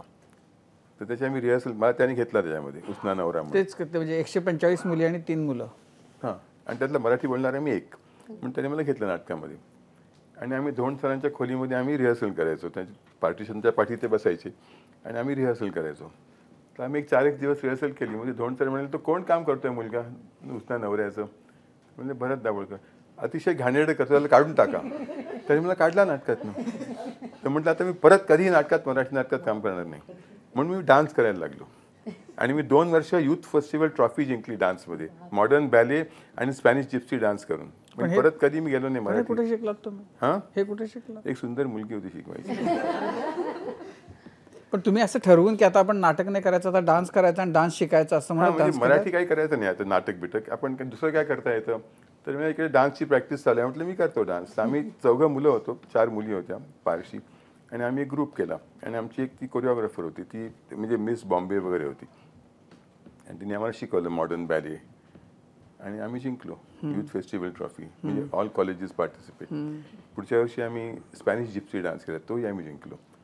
मग त्यामुळे माझं एक स्थान नाटकात न होता स्टेज, पण तुम्ही स्टेजवर काही केलं यशस्वी होऊ शकता, म्हणजे डान्सच्या स्टेजवर म्हणतो मी. हो. पण मग हे तुझं पाशी आपण इंग्रजीत करावाची प्रेरणा काय होती? झालं काय की ॲडव्हर्टायझिंगमध्ये बहुतेक माणसं जी होती ना, ॲलेक पदमसी म्हणा किंवा पर्ल पदमसी म्हणा किंवा सिल्वेस्टर डिकोना, हे सगळी इंग्लिश नाटकं करायची. तर एकदा आमचं एक ॲड क्लबचं फंक्शन होतं, अवॉर्ड्स फंक्शन. त्याला 1-2 लहान स्किट्स करा म्हणून त्यांनी सांगितलं. म्हणजे सिल्व्हेस्टर डिकूने 10-20 मिनिटाचं करायचं, ॲलेक पदमसीने 20 मिनिटाचं करायचं. तर फॉर सम रिझन ॲलेक पदमसी करू नाही शकले. मग सिल्व्हेस्टर डिकूने आम्हाला म्हणाले की तू काही लिहिशील का 21 मिनिटाचं स्किट. म्हटलं मी लिहीन, पण मला असं इंग्लिशमध्ये लिहिता येणार नाही, मी असं इंग्लिश हिंदी मराठी असं लिहू का. ते म्हणजे लिही, पण ते काय चालणार नाही, कारण दिस इज द एलिट ऑडियन्स, ॲडव्हर्टायझिंगची सगळी लोकं आहेत. पण म्हणजे that's only way I can write. पण ते लिहिलं मी आणि ते लोकांना प्रचंड आवडलं की ह्या टाईपची भाषा आणि ह्या टाईपची ॲक्टिंग त्यांनी कधी बघितली नव्हती. तर म्हटलं if it works for advertising crowd, म्हटलं आपण पब्लिकसाठी करूया. म्हणून तुझं आहे तुझं पाशी. पण ते प्रोड्यूस पण तुम्हीच केलं ते नाटक? कोणी हो ते प्रोड्यूस मीच केलं, कारण कोणी करायला तयार नव्हतं. पण नंतर त्यामुळे जे आम्ही नाटक केलं बॉटम्स अप म्हणून, ते आम्हाला बर्जर पटेल ह्या मोठ्या प्रोड्युसरनी प्रोड्यूस केलं. आणि ते आतापर्यंत bottoms up is the longest running play in the history of English theatre in India. हो. इतके प्रयोग कोणीही केलेले नाही आहेत. आणि त्यात सगळ्या माणसांनी कामं केली आहेत. म्हणजे आत्माराम भिंडे, विहंग नायक, किशोर प्रधान, विजू खोटे, शुभा खोटे, दिलीप प्रभावळकर, विनय आपटे, अतुल परचुरे, अतुल काळे, तुम्ही म्हणाल ती माणसं सगळ्यांनी कामं केली आहेत मराठी. पण हे सगळे मराठी थिएटरचे लोक. पण आता असं आहे की त्यांनाही तो गंड, तो बाऊ इंग्रजीचा. ते म्हणायचे ना आम्हाला की आमचं ॲक्सेंट बरोबर नाही. म्हटलं काही फरक पडत नाही. त्याला आम्ही ॲडव्हर्टायझिंगमध्ये एम्पथी म्हणतो. म्हणजे the consumer and you speak the same language, make the same mistakes. ती तुम्हाला आपुलकी वाटते की आपला एकाच माणूस बोलतो. पण शशी थरूरला कोणी वोट देणार नाही आयुष्यामध्ये, कारण तो असा बोलतो की तुम्हाला भयंकर, तुम्हाला एक तसा कॉम्प्लेक्स येतो तुम्हाला. म्हणजे एकदा मी पुण्यामध्ये होतो, पुणा लिटररी फेस्टिवलमध्ये, त्यात शशी थरूरांचं भाषण होतं, नंतर माझं भाषण होतं. त्यांचं संपलं, त्याच्यामुळे त्यांना mister Dabholkar you are next. म्हटलं आपण एक 10 मिनटं चहाचा ब्रेक घेऊ का. ते म्हणले झालं आत्ता, तुम्हाला चहा पाहिजे का. म्हटलं नाही, तुम्हाला म्हटलं I want people to get over his accent. तर माझा ॲक्सेंट कोणाला कळणारच नाही ऑडियन्सला माझं भाषण. तर माझं म्हणणं असं आहे की जेव्हा तुम्हाला असा एखादा माणूस बोलतो, इतकं फाडफाड बोलतो ना, you get impressed but you don't like him, कारण तुम्ही you can't speak like him. तर तुम्ही ऑडियन्सच्या किंवा कन्झ्युमर्सच्या चुका करणं हे लोकांना फार आवडतं. त्यामुळे आमची नाटकं चालायची. आणि हे काय करायचे लोक, मराठी इंग्लिशमध्ये बोलायचे, मध्येच मराठीमध्ये बोलायचे, मध्येच एखादा हिंदीमध्ये काहीतरी शब्द घालायचे, आणि लोकांना प्रचंड आवडायचं ते. पण तुम्हाला काय वाटतं, कधी तुमचा इंग्रजीचा बद्दलचा जो गंड होता तो कधी गळून पडला? मला वाटतं 18व्या मुलीला भेटल्यानंतर. नाही, मला 6-1 महिन्यात मला सवय झाली बोलायची, कारण मी काही बोलायला पण भीती गेली. भीती गेली. कारण म्हणजे भीती असूच नाही, कारण तुम्हाला काही फरक पडत नाही, कारण नथिंग लाईक परफेक्ट इंग्लिश. जगात कुठेही परफेक्ट इंग्लिश नाही आहे.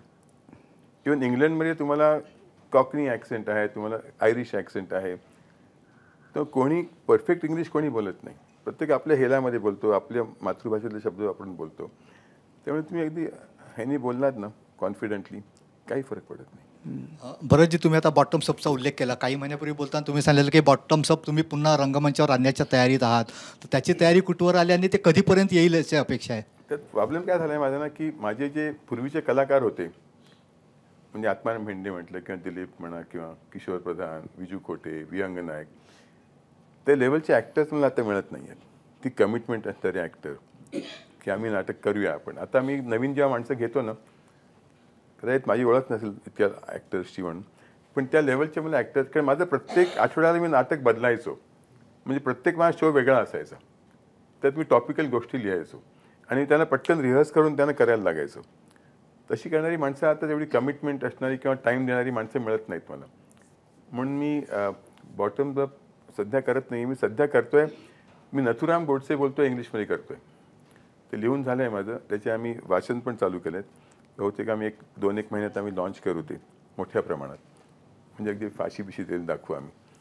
कोण करतंय त्याचं कास्टिंग नाही केलं अजून, काहीच नाही झालं. म्हणजे आम्ही असं रीडिंग सध्या चालू आहे, पण आम्ही नाटकासाठी आम्ही कास्टिंग वगैरे नाही केलं. सर, पुन्हा जाहिरात क्षेत्राकडे घेऊन येते की एखादा व्हिडिओ यूट्यूबवर बघत असतो किंवा वेबसिरीज बघत असतो आणि एक असा उत्कंठावर्धक पॉईंट असतो आणि तेव्हा नेमकी जाहिरात येते आणि स्किप ॲड करून आम्ही पुढे जातो. तर हे तुम्ही खरं म्हणजे स्किप प्रोग्राम करायला पाहिजे, कारण जाहिरात चांगली असते, जास्ती जाहिरात जास्ती एंटरटेनिंग असते. पण ते स्किप ॲड हे किती मोठं आव्हान आहे आता जाहिरात क्षेत्रासमोर. त्यात प्रॉब्लेम काय सांगू का, म्हणजे मी नेहमी म्हणतो की आम्ही जेव्हा करायचो ना पूर्वी, तेव्हा आम्हाला एक लिमिट असायचं. की 30 सेकंद तुम्हाला टाईम आहे, त्यात तुम्ही इन्फॉर्म करा, एज्युकेट करा, एंटरटेन करा, गाणी म्हणा, काही म्हणा, 30 सेकंड्स. मग ते 20 सेकंद झाले, मग 10 सेकंद झाले. म्हणजे we had to compress everything. झालं की आता सोशल मीडियामुळे की आता तुम्ही 4 मिनिटाची ॲड करू शकता. त्यात प्रॉब्लेम असा होतो, स्पेशली मराठी ॲड्समध्ये मी जे बघतो, मी समजा चितळे बंधूंच्या असतील किंवा PNGच्या असतील वगैरे, की त्यात अप्रतिम कामं करणारी माणसं तुम्हाला भेटतात. दिवाळीची ॲड आहे, तर दिवाळीचा सुंदर अशा साड्या बिड्यामध्ये हात हे करतात, आणि शेवटी ती बाई फक्त घेऊन येते, चला तोंड गोंड करून घ्या चितळे. सपोज तुम्ही चितळ्यांची ती शेवटची फ्रेम काढलीत आणि तिथे तुम्ही दागिने आणले आहेत म्हणून PNG त्यात काही फरक पडत नाही. कारण पहिली 4 मिनटं तुम्ही सुंदर एक माहोल दाखवत आहात. हे चुकतं लोकांचं, की जाहिरात product should be the centre of your campaign. म्हणजे ही कॅम्पेनचं एक उदाहरण देतो, माझी नाही येते ॲड. फेविक्विक तो एक हा आहे बसला, तो ह्याच्यावर ते 5 ठिपके टाकतो आणि तो 5 त्याला मासे मिळतात. न इफ यू रिमूव्ह फेविक्विक ती ॲड वोंट स्टँड. त्यामुळे तुमचं जे प्रॉडक्ट आहे that should be the centre of your ad. तुम्ही नुसतं सुंदर एक प्रसंग दाखवून फक्त शेवटी हे आलं, आणि देन व्हॉट हॅपन, तुम्ही जे म्हणता येते की समजा आता तुम्ही ती ॲड बघितलीत, तिथं सुंदर दिवाळीचं तुमचं सुंदर ॲक्टिंग आहे, शेवटी ते मिठाई वगैरे येते. नेक्स्ट टाइम तुम्ही परत ती 4 मिनिटं बघणार नाही ॲड. आणि advertising has to hammer on your bed. म्हणजे तुम्ही IPLच्या तुम्ही ॲड मॅचेस बघता, प्रत्येक ओव्हर संपली की एक ॲड येते, म्हणजे तुम्हाला कंटाळा येतो, पण that hammers on your head. तो ब्रँड नेम म्हणा किंवा स्लोगन म्हणा, त्याची फार जरुरी असते. तुम्ही फक्त एकदा दोनदा बघून ती ॲड तुम्हाला लक्षात राहत नाही. वेळ कमी होत चालला असं तुम्ही म्हणता, त्याच्यामुळे क्रिएटिव्हिटी वाढतीये कमी वेळात जास्त दाखवण्याची, की क्रिएटिव्हिटी अल्टर होतीये? नाही, क्रिएटिव्हिटी आणखीन वाढते, कारण तुम्ही त्या कमी वेळात तुम्ही काय दाखवू शकाल. म्हणजे तुमच्या 20 सेकंदामध्ये शेवटचे 5 सेकंद तुमचा प्रॉडक्ट शॉट स्लोगन ह्यात जातो. म्हणजे तुम्हाला मिळतात एक 13-14 सेकंद. त्यात तुम्ही एंटरटेन करा, इन्फॉर्म करा. म्हणजे advertising is the most difficult thing to do.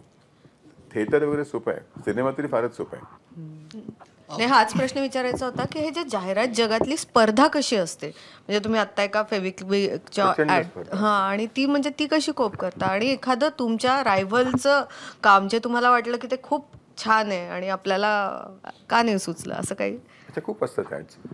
आता परवा मी बघितले एक ॲड, मला वाटतं कुठले मसाले ते एव्हरेस्ट मसाले, त्यात अमिताभ बच्चन आणि शाहरुख त्या दोघांना त्यांनी घेऊन केले आहेत. मला वाटतं ती अप्रतिम कॅम्पेन आहे. त्यात फर्स्ट टाइम बघितलं की या लोकांची ॲक्टिंग टॅलेंट त्यांनी वापरली आहे दोघांची. नॉर्मली वापरत नाही, नुसतं अमिताभ बच्चन सुटामध्ये उभे आणि असं एक बोट करून दाखवतोय असं काहीतरी असतं फालतू. पण ह्यात त्यांनी खूप चांगलं केलं. तर अशा खूप ॲड्स होत्या. पूर्वीच्या फेविकॉलच्या ॲड सगळ्या ज्या होत्या अप्रतिम होत्या. पण कॉम्पिटिशन आमच्याकडे खूप असते. म्हणजे ॲडव्हर्टायझिंगमध्ये प्रचंड तुम्हाला टेन्शन असतं, स्ट्रेस असतो. कारण तुम्ही 10-10 दिवस काम करून तुम्ही एखादी कॅम्पेन करता, क्लायंटकडे घेऊन जाता, कोणतरी मूर्ख माणूस क्लायंटमधला म्हणतो की कुछ पसंद नहीं आया, पण तुम्ही परत करा. मग तुम्ही 10 वेळा करता, मग तो म्हणतो नाही कुछ जम नहीं रहा है, तर विल कॉल अदर एजन्सीज. मग आणखीन 200 एजन्सीज असतात आणि सगळ्या तयार असतात तुम्हाला. मग त्यामुळे तुम्हाला हे टेन्शन नेहमी असतं की आपला क्लायंट जाईल आपल्या हातातनं, आणि तुम्ही किती क्रिएटिव्ह कराल. तुम्ही रिजेक्शन, तुम्हाला मी लोकांना नेहमी म्हणतो की if you want to get into advertising, तुम्हाला गेंड्याची कातडी पाहिजे. कारण ह्या प्रोफेशनमध्ये तुम्हाला दररोज रिजेक्शन फेस करायला लागतं. मग तुम्ही कुठल्याही लेवलला पोचा, म्हणजे you can be a trainee किंवा managing director, your ad can get rejected. आणि हल्ली झालं काय की हल्ली पूर्वी आमच्या वेळेला ज्या मी करायचो, मी म्हटलं की मी टाटाच्या सगळ्या Tata T all the products I have launch, किंवा पार्लेचे सगळे प्रॉडक्ट्स मी लॉन्च केले. आमचे उत्तम क्लायंट्स होते, मी ते आम्हाला ॲडवायझर म्हणून ट्रीट करायचे. आता काय होत चाललं आहे की आता क्लायंटचे पण लेवल्स असतात. Advertising manager, marketing manager, general manager marketing, marketing director, म्हणजे त्या लेवलमध्ये जाईपर्यंत ती कॅम्पेनचा कंप्लीट सत्यानाश होतो. म्हणजे माझ्या ईमेलवरती एक परमनंट लाईन आहे लिहिलेली मी, की camel is a horse design by a committee. Committee कधीही घोडा काढू शकत नाही. कोणतरी म्हणेल की याचे पाय लांब करूया, कोणतरी म्हणेल पाठीला आपण हे देऊया, धरायला मिळेल, ते मान थोडी अशी करूया. म्हणजे तुम्हाला शेवटी कमिटी तुम्हाला घोडा देऊ शकत नाही. आणि हल्ली प्रत्येक क्लायंटकडे हेच होत राहतं की लेयर्समध्ये जाईपर्यंत मग लोक फ्रस्ट्रेट होतात, अरे किती काय किती चेंजेस करायचे आपण. तर त्यामुळे मला वाटतं की सध्या जे होतं आहे जाहिरातीमध्ये, ते लोक क्रिएटिव्ह नाहीत म्हणून नाही, चांगले क्लायंट्स नाहीत म्हणून तसं होतं. त्यामुळे क्लायंट्सने शिकण्याची गरज आहे की आपण जेव्हा ह्यांना घेतो, तुम्हाला चॉईस आहे की मग ह्या 15 एजन्सीज आहेत, I have chosen this agency किंवा दिस एजन्सी. मग त्यांना तुम्ही फ्री हँड द्या ना, don't interfere in this work. म्हणजे काही वर्षापूर्वी मी एक ते डॉक्टर कूल्स म्हणून असं एक ते हे होतं लहानसं स्वीट, ते आम्ही लॉन्च केलं. त्याचं आम्ही त्याचं पॅकेजिंग आम्ही एक 3-4 महिने आम्ही त्याचं पॅकेजिंग डिझाईन केलं, और कुछ करते असं करत करत शेवटी जेव्हा फायनल झालं त्यांच्या ऑफिसला मी गेलो. चुडीवाला म्हणून ते हे होते पाईन ऑइलचे मॅन्युफॅक्चरर्स. ते त्याची बायको आणि त्याचा मेहुणा तिकडे बसले होते आणि म्हणजे कंप्लीट आम्ही शेवटलं फायनल झालेलं आमचं पॅक, फक्त आर्टवर्क करायचं एवढं बाकी होतं. तर तो म्हणाला, अरे भरत गुड यू कम. माझी बायको पण आली आणखी मेहुणा आला आहे माझा जयपूरवरनं. त्यांना दाखव, दे आर कन्झ्युमर्स. तर तो मेहुणा म्हणाला, मजा नहीं आई इसमें, बेकार है ये पैक, चेंज करो. तो म्हणाला, देखो कंझ्युमर का ये है, चेंज करना पडेगा. आता मी 6 महिने काम केलं होतं. मी ऑफिसला आहे पण त्यांनी मला परत फोन केला. मी गेलो ऑफिसला, म्हटलं बा ते असं झालं तिकडे. त्यांनी मला फोन केला, कुछ चेंज नहीं करने का है, वो पागल है मेरा वाइफ का हस्बैंड, वाइफ का भाई. लेकिन हमारे हिंदी में म्हणाला की एक ये है कहावत की सारी दुनिया एक तरफ, जोरू का भाई एक तरफ. ते आम्हाला ते म्हणाला, मी त्या समोर म्हटलं, मी काही चेंज करायची गरज नाही, मूर्ख आहे, त्याला काही कळत नाही, काही चेंज करू नकोस. पण असे क्लायंट्स मिळणं कठीण असतं की ज्यांना हे कळतं की आपला मेहुणा मूर्ख आहे, असं म्हणणारे क्लायंट्स कमी असतात. पण ते माझ्या नशिबाने मला मिळाली. तुम्ही टाटा टी बद्दल बोललात, जागोरेचं कॅम्पेन तुम्हीच केलेलं नाही, का? पण जागेवर अकॉर्डिंग टू मी wasn't a good campaign. Shahrukh खानची जाहिरात खूप I tell you famous why it झाली वॉज अ गुड कॅम्पेन. तुम्हाला चहा विकायचा असतो, Jaagore makes you feel good about Tata tea. तुमची इंटेन्शन ते असता कामा नये. आमच्या ह्याच्यात 2 असतात, एक म्हणजे प्रॉडक्ट ॲडव्हर्टायझिंग आणि कॉर्पोरेट ॲडव्हर्टायझिंग. की टाटांबद्दल चांगलं मत व्हावं याला कॉर्पोरेट ॲडव्हर्टायझिंग म्हणतो आम्ही, आणि हा चहा चांगला आहे म्हणून घेणं ह्याला प्रॉडक्ट ॲडव्हर्टायझिंग म्हणतो. म्हणजे तुम्ही हा चहा फ्लेवरी आहे, चांगला आहे हे तुम्ही सांगायची. जागोरेन तुम्हाला वाटतं की टाटा कंपनी छान आहे, त्यांचा चहा का घेऊ मी ब्रुक बॉन्डचा चहा घेईन, कारण ते म्हणतात की आमचा चहा स्ट्रॉंग आहे. टाटा म्हणजे तुम्ही जागोरे, सिर्फ उठो नाही जागोरे. दॅट इज डॅम गुड की टाटा काहीतरी सोशल मेसेज देते, पण that is not good product advertising, that is good corporate advertising. आणि हल्ली फार चाललं आहे. हल्ली ते इवन तनिष्कच्या ॲडवरती खूप कॉन्ट्रोवर्सीज झाल्या होत्या. तर मी नेहमी म्हणतो की तुम्हाला you are in the business of selling a product. तुम्ही you are not fine arts. Advertising म्हणजे एक कमर्शियल आर्ट आहे. तुम्ही मार्केटिंगचा एक छोटासा भाग आहात आणि तुम्ही क्लायंटचे पैसे खर्च करतात. तुमची आयडिया यू शुड बी, तुम्ही आम्हाला समाज बदलायचा नाही आहे, तो आमचा जॉब नाही आहे समाज बदलणं. आम्ही फॅशन बदलत नाही, आम्ही समाज बदलत नाही, आम्ही समाजातल्या काही कुठल्याही गोष्टी बदलत नाही. आम्हाला तो वेळही नसतो आणि ते आमचं कामही नाही आहे. आम्हाला हा प्रॉडक्ट विकायचा आहे. मग तुम्ही हिंदू मुस्लिम आणि हे करा, ते आमचा काही संबंध नाही हिंदू मुस्लिमशी. आम्हाला सगळ्यात जास्तीत जास्त आम्ही प्रॉडक्ट कसा विकू या जाहिराती, हे आमचं इंटेन्शन असायला पाहिजे. ते हल्ली उगीच आपलं फालतू काहीतरी करून ते मुसलमान मुलगी किंवा हिंदू मुलगी मुसलमान घरात गेली, ह्याला काही अर्थ नसतो. Y create controversies? कारण तुम्हाला तेवढा पैसा खर्च तुम्ही करता, तुम्हाला या जॉब इज सिम्पल. तुम्ही काय फारसे तुम्ही यू नॉट सम, मी समाज सुधारक वगैरे नाही आहे. मी जाहिरातीतला एक छोटासा एक भाग आहे मार्केटिंगमधला. तुमची ओळख तुम्हाला कशी राहावी असं वाटतं? सुंदर दिसणारा मुलगा असं म्हणून. म्हणजे आहातच तुम्ही? नाही असं नाही, मी सांगतो असं, मला कोणीच सांगत नाही, मी स्वतः बोलतो असं. म्हणजे मी आता मला वाईट वाटू नये म्हणून मी असं बोलतो. माझ्या पाठीमागे लोक काय बोलतात मला माहिती आहे. नाही पण म्हणजे ॲड गुरु तुम्हाला म्हटलं जातं, इंग्लिशचे जन्मदाते तुमची म्हटलं जातं, इंग्रजी म्हणजे मराठी कल्चर एक प्रकारे इंग्रजी थिएटरवर घेऊन जाण्याचं श्रेय तुमच्याकडे आहे. मी 3 मराठी नाटकं इंग्लिशमध्ये केली आहेत. मी तुझ्यापाशी इंग्लिशमध्ये केलं, मी पुरुष इंग्लिशमध्ये केलं, 2दा केलं मी पुरुष इंग्लिशमध्ये. एकदा मी विनय आपटे, म्हणजे मी करणार होतो नानाला घेऊन. नाना मित्र आहे माझा. नाना म्हणाला, भरत मला एवढी इंग्लिश नाही बोलता येणार, आपण रिहर्स करूया. तर म्हटलं मी तुझ्या घरी दररोज येऊन आपण रिहर्स करूया. पण नानाला मग ते सिनेमा मिळाला डिरेक्टर यायला, प्रहार का कुठला तरी. तर म्हटलं भरत मी नाही आहे पुढचे 6 महिने. मग मी विनय आपटेला घेतलं. मग विनय आपटे तेव्हा तन्वी आझमी, मनोरमा वागळे, विनायकराव जोशी यांना घेऊन आम्ही पहिल्यांदा पुरुष केलं इंग्लिशमध्ये. पण नेक्स्ट टाईम मी परत लॉन्च केलं काही वर्षांनी. त्यात मग परत विनय आपटे, शिल्पा तुळसकर, किशोर प्रधान, सुहास जोशी, हे मी 2दा केलं. मग मी प्रेमाचा रंग कसा इंग्लिशमध्ये केलं, फनी थिंग कॉल्ड लव्ह म्हणून. त्याचे 100 प्रयोग इंग्लंडमध्ये केले to a non Marathi audience. England म्हणजे युरोपमध्ये केले.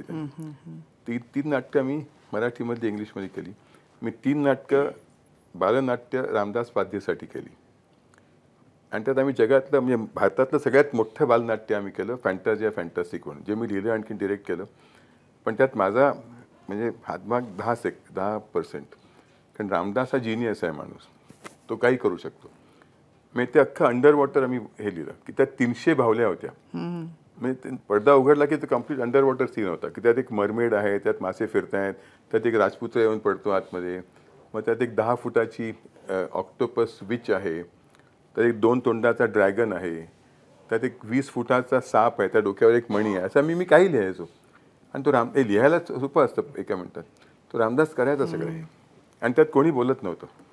आणि त्यात मी सगळ्या माझ्या ओळखीच्या लोकांचे आवाज घेतले. म्हणजे त्यातली जी मरमेड होती ती जुही चावला, त्यातला राजपुत्र जॅकी श्रॉफ, त्यातलं माकड अरशद वारसी, त्यातला शार्क जावेद जाफरी, त्यातलं टायटल सॉन्ग शंकर महादेवन, असं आम्ही करून केलं ते. आणि रामदासनी प्रचंड त्यात काम केलं, म्हणजे अप्रतिम त्यांनी जे काही केलं ते. आणि ते मी नाटक केलं. नंतर आम्ही गुड नाईट बेबी डिनो म्हणून नाटक केलं. ते मी 3 बालनाट्य केली आणि ही अशी बाकीची 32 नाटकं केली. पण तुम्हाला ॲड गुरु हेच जास्त भावतं म्हणा? नाही, कारण ॲड गुरु मी म्हणतो की हे चुकीचं आहे, कारण मी कोणाला शिकवत नाही. गुरु मी तुम्ही जे शिकवता तो ॲड, मी म्हणतो बाबा I am an ad professional, मी ॲड गुरु नाही. ॲड मॅन, मी I am an ad man. पण ॲड गुरु म्हणजे तुम्ही जेव्हा शिकवता त्याला तुम्ही गुरु म्हणताय, पण उगीच आपलं लोक ॲड गुरु वगैरे म्हणतात. केलं याच्यामध्ये व्हिलन बनलात तर म्हणजे तुम्ही डायरेक्टर, प्रोड्युसर, ॲक्टरमध्ये तुम्ही आलात, पण ते जगातला सगळ्यात घाणेरडा ॲक्टर आहे.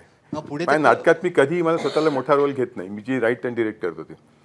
पण हिंदी सिनेमात तुम्हाला ॲक्टिंगची काही गरज नसते, आणि माझ्यामुळे कुठलाही सिनेमा चालत नाही, माझ्यामुळे कुठला सिनेमा पडत नाही. त्यामुळे त्या कोणाला काही फरक पडत नाही. मी आपला येतो, मला सांगतात ते लाईन. आणि मी जगातले 2 गोष्टी सांगतो. एक म्हणजे मी अख्ख्या इंडस्ट्रीमधला एक वन टेक आर्टिस्ट आहे. मला कुठलाही डिरेक्टर दुसरा टेक मागत नाही, की मी तेच करतो. तुम्ही 15 टेक्स मागा, मी तेच करतो. त्यांना माहितीच एकदा ते कळलं की हा माणूस तेच करतो, त्याला काही एक्सप्रेशन चेंज करत नाही, टोन चेंज करत नाही. म्हणजे मी अमिताभ बच्चनवर काम केलं. रामदास आपला रामगोपाल वर्मा माझा मित्र आहे, त्याच्यावर मी कंपनी म्हणून सिनेमा केला होता. मग त्यांनी मला सरकार 3मध्ये घेतलं. त्यात मी आणि अमिताभ बच्चन आमच्या दोघांचं काम होतं की त्याला म्हणतो, तो म्हणतो तुम क्या कर रहे हो, मी त्याला म्हणतो तुम साला अमीरों के हाथ बिक गया तुम. तर तो म्हणतो मैं जानता हूँ कौन अमीरों को गरीबों को भडका. असं काय त्याचं होतं आमचं. झाला आमचा सीन. तर रामू म्हणाला तिकडे तो अमिताभ बच्चन तो सरकार म्हणतो इवन रिअल लाईफमध्ये. तो म्हणला Sarkar good shot, Bharat you are okay, Sarkar 1 more take. तर त्याला आश्चर्य वाटलं की भरतचं त्यांनी ओके केलं. तर अमिताभ बच्चन म्हणला अच्छा रामू भरतजी का भी कुछ, त्यांनी भरतजी का ओके, त्याला माहिती आहे मी तेच करणार आहे परत. तो म्हणला भरतजी का ओके, यू गिव्ह 1 मोर, थोडा मोर इमोशनल करो.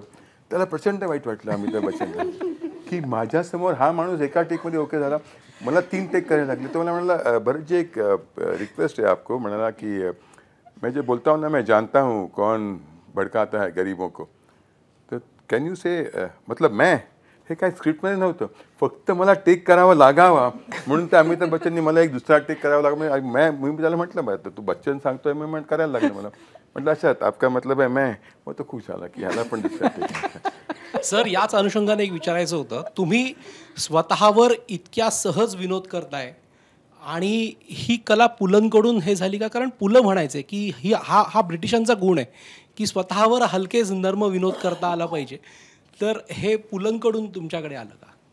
नाही, पुलं म्हणजे आमचं दैवत आहे. ते म्हणजे पुलं इथे आहेत. म्हणजे मी अजूनही पुलंची नेहमी कसेट लावून ऐकत असतो. आणि जेव्हा ते इकडे यायचे NCPIचे डिरेक्टर होते तेव्हा माझं ऑफिस बाजूला होतं नरिमन पॉईंटला. त्यांचा एक सेक्रेटरी, त्याला मी सांगून ठेवायचो की कधी पुलं आले व्हेनेवर ही इज फ्री मला फोन करायचा, मला काही काम नाही आहे, मी तिकडे येऊन बसतो त्यांच्या. मला त्यांचं नुसतं बोलणं ऐकायचं आहे, ते काही कोणाकडे बोलतायत वगैरे. म्हटलं पुलंचं बोलणं ऐकणं म्हणजे एक हे आहे. तर जायचो मी तिकडे बसायचो. तर एकदा बसलो होतो आम्ही गप्पा मारत. तर सुनीताबाई आल्या, म्हणाले भाई तू काय करतो आहेस, तुला माहिती आहे ना आपल्याला जायचं आहे एअरपोर्टला दिनेशला आणायला. तर म्हटलं त्याला मी देशपांडे साहेब म्हणायचो. म्हटलं देशपांडे साहेब दिनेशच्या कुल्याला खळ्या पडतात का हो? तर ते म्हणाले म्हणजे तुम्ही लिहिलं आहे व्यक्ती आणि वल्लीमध्ये की माझा एक भाचा होता दिनेश म्हणून, तो नागडा नाचायचा घरामध्ये. आणि तेव्हा मला नेहमी जाणवायचं की एखाद्या सुंदर मुलीच्या गालाला पडणाऱ्या खळ्यांपेक्षा लहान मुलाच्या कुल्याला पडणाऱ्या खळ्या चांगल्या असतात. इतकं त्यांचं मी पारायण करतो पुलंची. म्हणजे पुलंपेक्षा मला जास्ती माहिती आहे ते पुलंनी काय लिहिलं आहे ते प्रत्येक गोष्टीमध्ये. आणि मजा म्हणजे एकदा पुण्याचा जेव्हा 80वा काहीतरी वाढदिवस पुण्यामध्ये होता तेव्हा त्यांनी मोठं एक फंक्शन केलं होतं 2 दिवस. तर पहिल्या दिवशी विजय मेहतांचा इंटरव्ह्यू होता, त्यांनी त्यांच्यावर काम केलं होतं. आणि नेक्स्ट डे माझा आणखीन आर के लक्ष्मणचा इंटरव्ह्यू कुमार केतकरांनी घेतला होता. तर आम्ही असे बसलो होतो, आर के लक्ष्मण, मी आणि कुमार केतकर, आणि आर के लक्ष्मणांची बायको पहिल्या रांगेत बसली होती. तर बोलताना ते विचारायचे त्यांना, अच्छा mister Laxman, when did you first meet PL? ते म्हणायचे in 67 I think we are going to Solapur. तर बायको तिथनं करेक्ट करायची, not 67, in 68 when you are going to Solapur you met him first. मग तो म्हणला हो दॅट्स करेक्ट. मग परत त्यांना काय ते विचारायचे केतकर, अच्छा तुम्ही तेव्हा पहिल्यांदा भेटला, you know I think in 71 we had, not 71, in 73 असं ते म्हणायची. तर मला राहावं नाही. त्याने म्हटलं की सर एक्सक्यूज मी, म्हटलं so far I have heard की behind every successful man there is a woman.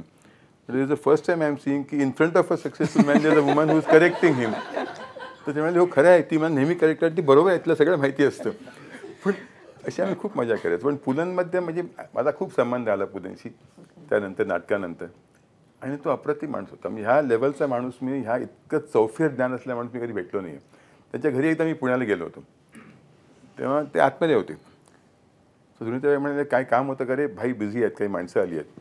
तर म्हटलं नाही मी पुण्यात आलो होतो, म्हटलं येईन परत मी उद्या परवा. तर निघालो मी जायला. त्यांनी आतमध्ये आवाज ऐकला कोणतरी आले म्हणून. ते आले बाहेर, अरे कोण भरत आलाय का, काय रे?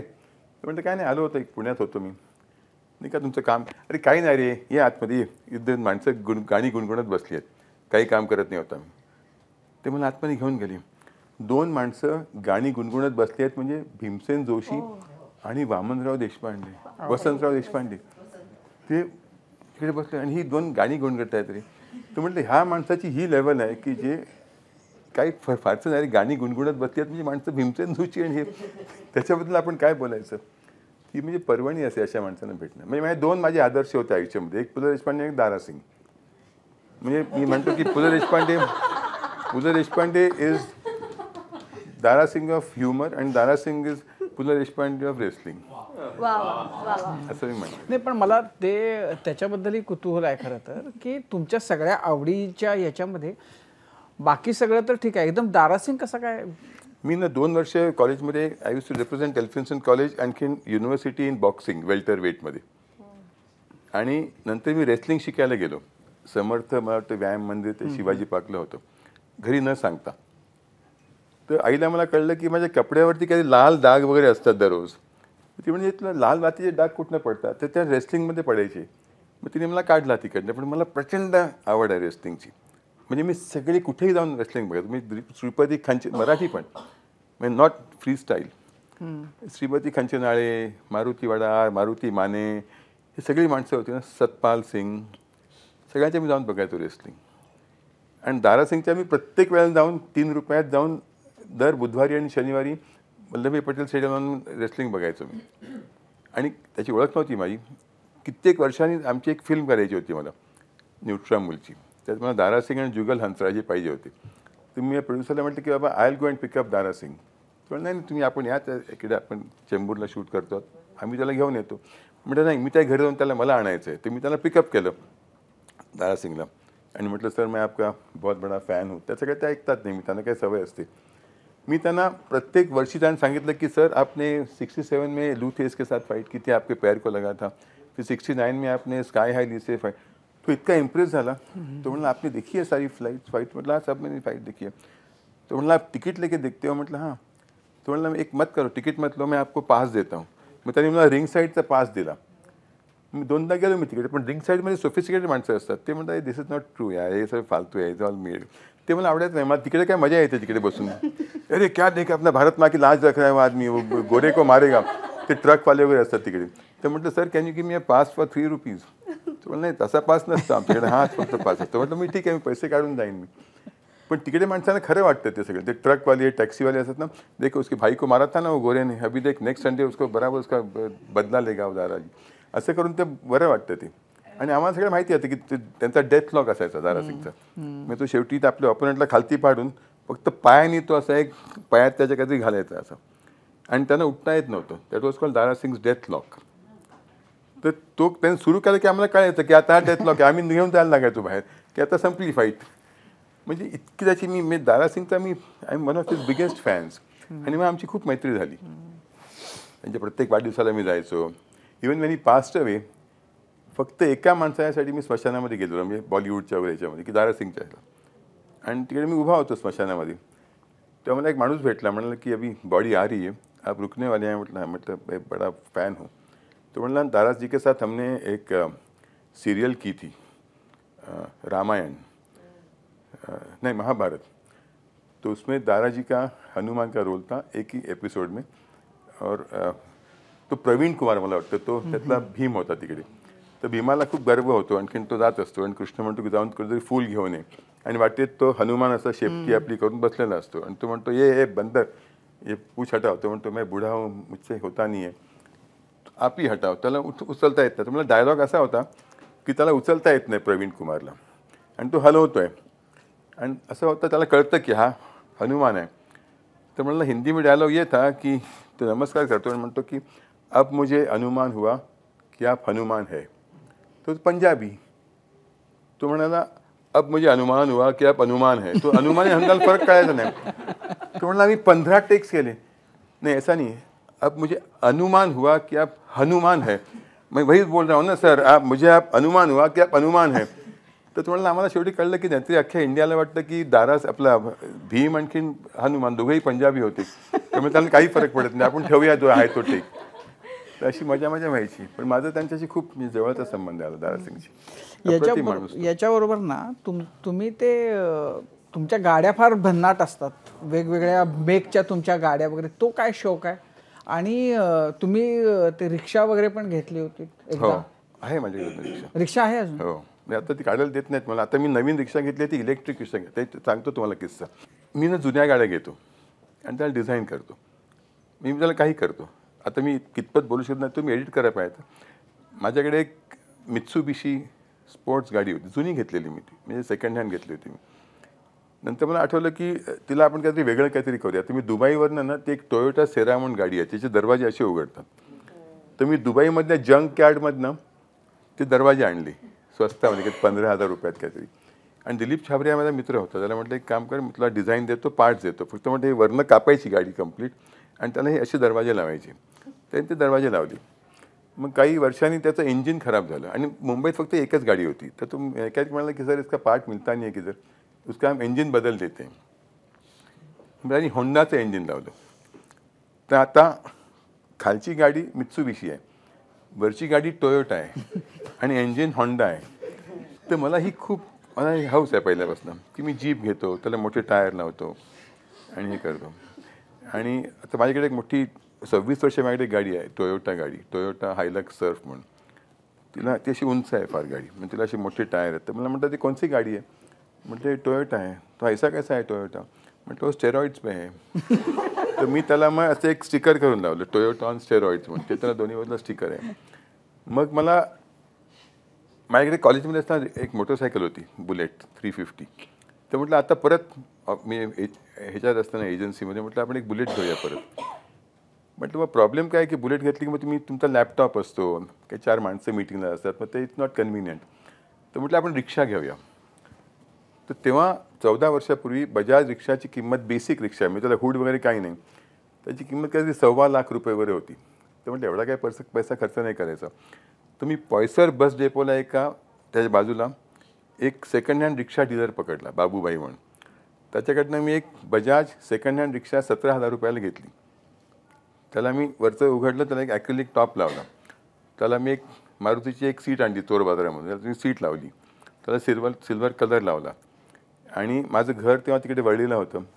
तर मी एक हार्ली डेव्हिडसनचं स्टिकर आणलं, त्याला वर्ली डेव्हिडसन असं लिहिलं आणि त्याला समोर चिकटवलं आणि लायसन्स काढला मी. आणि ती रिक्षा, मला माहीमचं बंधन नव्हतं, मी ते कुठेही घेऊन जायचो आणि ती मी प्रचंड वापरली रिक्षा. तर ती आता RTOने रूल्स बदलले आहेत की तुम्ही you can take that rickshaw out. तर आत्ता मी घेतली आहे, आलेली नाही माझ्याकडे. महिंद्राने नवीन रिक्षा काढली आहे, इलेक्ट्रिक रिक्षा. पण ती तुम्ही फक्त कमर्शियल, मी त्याला तिकडे घ्यायला गेलो, म्हटलं बा रिक्षा दो मेरे को. म्हटलं सर एक प्रॉब्लेम आहे की you can change this, it has to be a black and yellow आणि त्याला मीटर पाहिजे आणि तुम्हाला बिल्ला घ्यायला लागेल. म्हटलं मी घेतो. तर मी आता अप्लाय केलं आहे, मला वाटतं सोमवारी मला बिल्ला मिळेल, त्याला मीटर लावायचा. म्हटलं मला काय फरक पडतो, समजा माझ्या घरनं निघालो, मी अंधेरीला निघालो किंवा कुठे आणखीन निघालो, ठाण्याला निघालो, कुणी हात केला मी त्याला घेऊन देईन, पैसे त्याला चार्ज, मला काय फरक पडतो म्हटलं. तर आता ती माझी बहुतेक सोमवारी येईन, तर तुम्ही कधी ह्याच्या पलीकडे आलात ना त्या बाजूला, तर तुम्हाला मी घेऊन जाऊ शकतो. खाकी किंवा पांढरा शर्ट आणि नाही ते नाही, तुम्ही नॉर्मल कपडे घाला, फक्त बिल्ला खिशात ठेवायचा. म्हणजे कोणी विचारलं की दाखवायला मला बिल्ला पाहिजे. रिक्षाला AC लावणार का?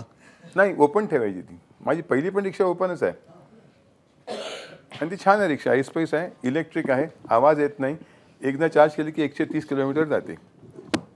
ते तुमच्या प्रचंड पैसे कमी. तुम्ही वर्ली डेव्हिडसन त्या नेव्हीच्या कार्यक्रमाला घेऊन गेला होता. हो, ते एक मोठीच हे आहे. म्हणजे काय आहे की नेव्ही नगरला ना त्यांचा एक मोठा हॉल आहे तिकडे, आणि जेव्हा मोठमोठे लोक येतात ना मुंबईमध्ये, म्हणजे ॲडमिरल्स किंवा जनरल्स वगैरे, तेव्हा ते त्यांचं एक ॲडमिरल सोमन मेमोरियल लेक्चर असतं, त्यात एका बाहेरच्या माणसाला बोलवतात. त्यांनी मला एकदा बोलवलं, मला म्हणाले की sir Sunday morning 10 o'clock show आहे. मी त्यांना म्हटलं की don't worry, I am always on time. म्हटलं मी आय रीच ॲट 9:30. ते म्हणाले नाही सर, असं नाही करता येतं, आमचा एक प्रोटोकॉल आहे की ते जेव्हा माणसं जमतील तिकडे सगळी नेव्हीची माणसं, मोठमोठी माणसं म्हणजे जनरल्स, म्हणजे बायका वगैरे, ते चहा बिया पितात, तेव्हा आम्ही आमचे रायडर्स असतात ते तुम्हाला आतमध्ये घेऊन येतील. आम्ही म्हणजे तुम्हाला समारंभाने तुम्हाला मी आतमध्ये घेऊन येतो, दॅट्स द प्रोटोकॉल. तर तुम्ही कुठनं येत आहे म्हटलं मी चेंबूरवरनं येतो आहे. ते म्हणाले तुम्ही एक काम करा, तुम्ही रिगल थिएटरकडे थांबा, आम्ही आमचे 2 रायडर्स पाठवतो, यू फॉलो देम. मी रिक्षा घेऊन गेलो. मी त्याला फोन केला, कमांडर वाचलं, म्हटलं कमांडर आय एम हिअर. तो म्हणलं आमचे रायडर्स थांबले आहेत तिकडे, कुठली गाडी आहे? म्हटलं रिक्षा आहे. म्हटलं नाही सर डोंट जोक. म्हटलं खरोखर रिक्षा आहे? त्यांना म्हटलं मी हात केला त्यांना. तर त्या समारंभाला मी माझ्यासमोर 2 नेव्हल रायडर्स सफेद कपड्यामध्ये, तर अशी फ्लॅग्स वगैरे असतात समोर ते, आणि पाठी मी रिक्षा घेऊन गेलो अशी, आणि तिकडे गेलो. आणखीन माझं भाषण संपल्यानंतर मला तिकडे 1.5 तास थांबायला लागलं, कारण सगळी माणसं ॲडमिरल लाईनीत उभे राहिले, ॲडमिरल जनरल्स. मी take a picture in rickshaw. मग तो ॲडमिरल पुढे बसायचा, त्याची बायको पाठी बसायची, मग बायको पुढे बसायची, ॲडमिरल पाठी बसायचा. म्हटलं माझे रोल्स रॉईस असेल तर मला असं कोणी केलं नसतं. रिक्षाला हा फायदा झाला मला की 1.5 तास मला उभं राहायला लागलं तिकडे, आणि प्रत्येक जनरल असो ॲडमिरल प्रत्येकाने फोटो काढले. ते आता मला काढता येत नाही बाहेर, म्हणून आता मी इलेक्ट्रिक रिक्षा घेतली, ती आता कमर्शियल होईल. पण तुम्ही ही रिक्षा काय करणार मग? वर्ली ठेवली आहे, वर्ली आपली हे म्हणून म्युझियम म्हणून घरी ठेवली आहे मी ती. कारण माझ्या घरी खूप विचित्र गोष्टी आहेत. माझ्याकडे कुत्रे आहेत, एक बकरी आहे, त्याचं नाव बिर्याणी, छान अशी पिग्मी गोट आहे, ते एकत्र राहतात सगळे कुत्रे. माझा एक मांजर आहे, कुत्रे आहेत, मासे आहेत आणि बकरी आहे, आणि ती शेखाण वगैरे. आणि माशाचं नाव काय? फ्राय? नाही, माशाला नावं नाही, कारण ते पिरानाच आहेत, त्यांना काय नाव त्यांच्याकडे बोलता येत नाही. पण ही बकरी जी आहे ती, म्हणजे कुत्रे काही बघत नाहीत माझ्याकडे, बघत पण नाहीत ते, म्हणजे बोलवलं की येत बीत नाहीत. बकरी येते आणि शेखांड वगैरे देते बकरी. बिर्याणी का मी म्हटलं की ती बिर्याणी येते. म्हणजे तुमच्याकडे घर बंदूक बिर्याणी आहे. बिर्याणी करेक्ट. कोंबडी असेल तर कबाब. करेक्ट. नाही सर, इतकं बहुआयामी व्यक्तिमत्व आहे की तुम्हाला साहित्याची आवड आहे, तुम्हाला गाड्यांची आवड आहे, तुम्हाला रेसलिंगची आवड आहे. इतके वेगवेगळे पैलू तुमच्या व्यक्तिमत्वाचे आता पाहायला मिळाले, आणि हेच वैविध्य जे आहे ते तुमच्या जाहिरातींमध्ये दिसतं. आणि या सगळ्या पलीकडे तुमच्यात असणारा माणूस खूप नितळ आणि आरसपानी आहे, आणि त्याचंही प्रतिबिंब तुमच्या जाहिरातींमध्ये दिसतं. त्या जेवढ्या रिलायबल असतात तेवढ्याच त्या सिम्पल असतात, एंटरटेनिंग असतात. जाहिरात क्षेत्राचं हे सगळं अंतरंग आज कट्ट्याच्या माध्यमातून तुम्ही उलगडून दाखवलं, त्याबद्दल अगदी मनापासून आभार. Thank you so much. आणि यासोबत क्विक हिल आणि बढेकर ग्रुप प्रस्तुत माझा कट्टा, powered by green harvest, bank of Maharashtra, चंदूकाका Saraf jewels, Chitale flavour milk, Sudhir Mandke light house आणि सोनाई पशु आहार या विशेष कार्यक्रमात आता इथेच थांबतोय. प्रत्येक बातमीच्या अपडेटसाठी पाहत रहा एबीपी माझा. एबीपी माझा, उघडा डोळे बघा नीट.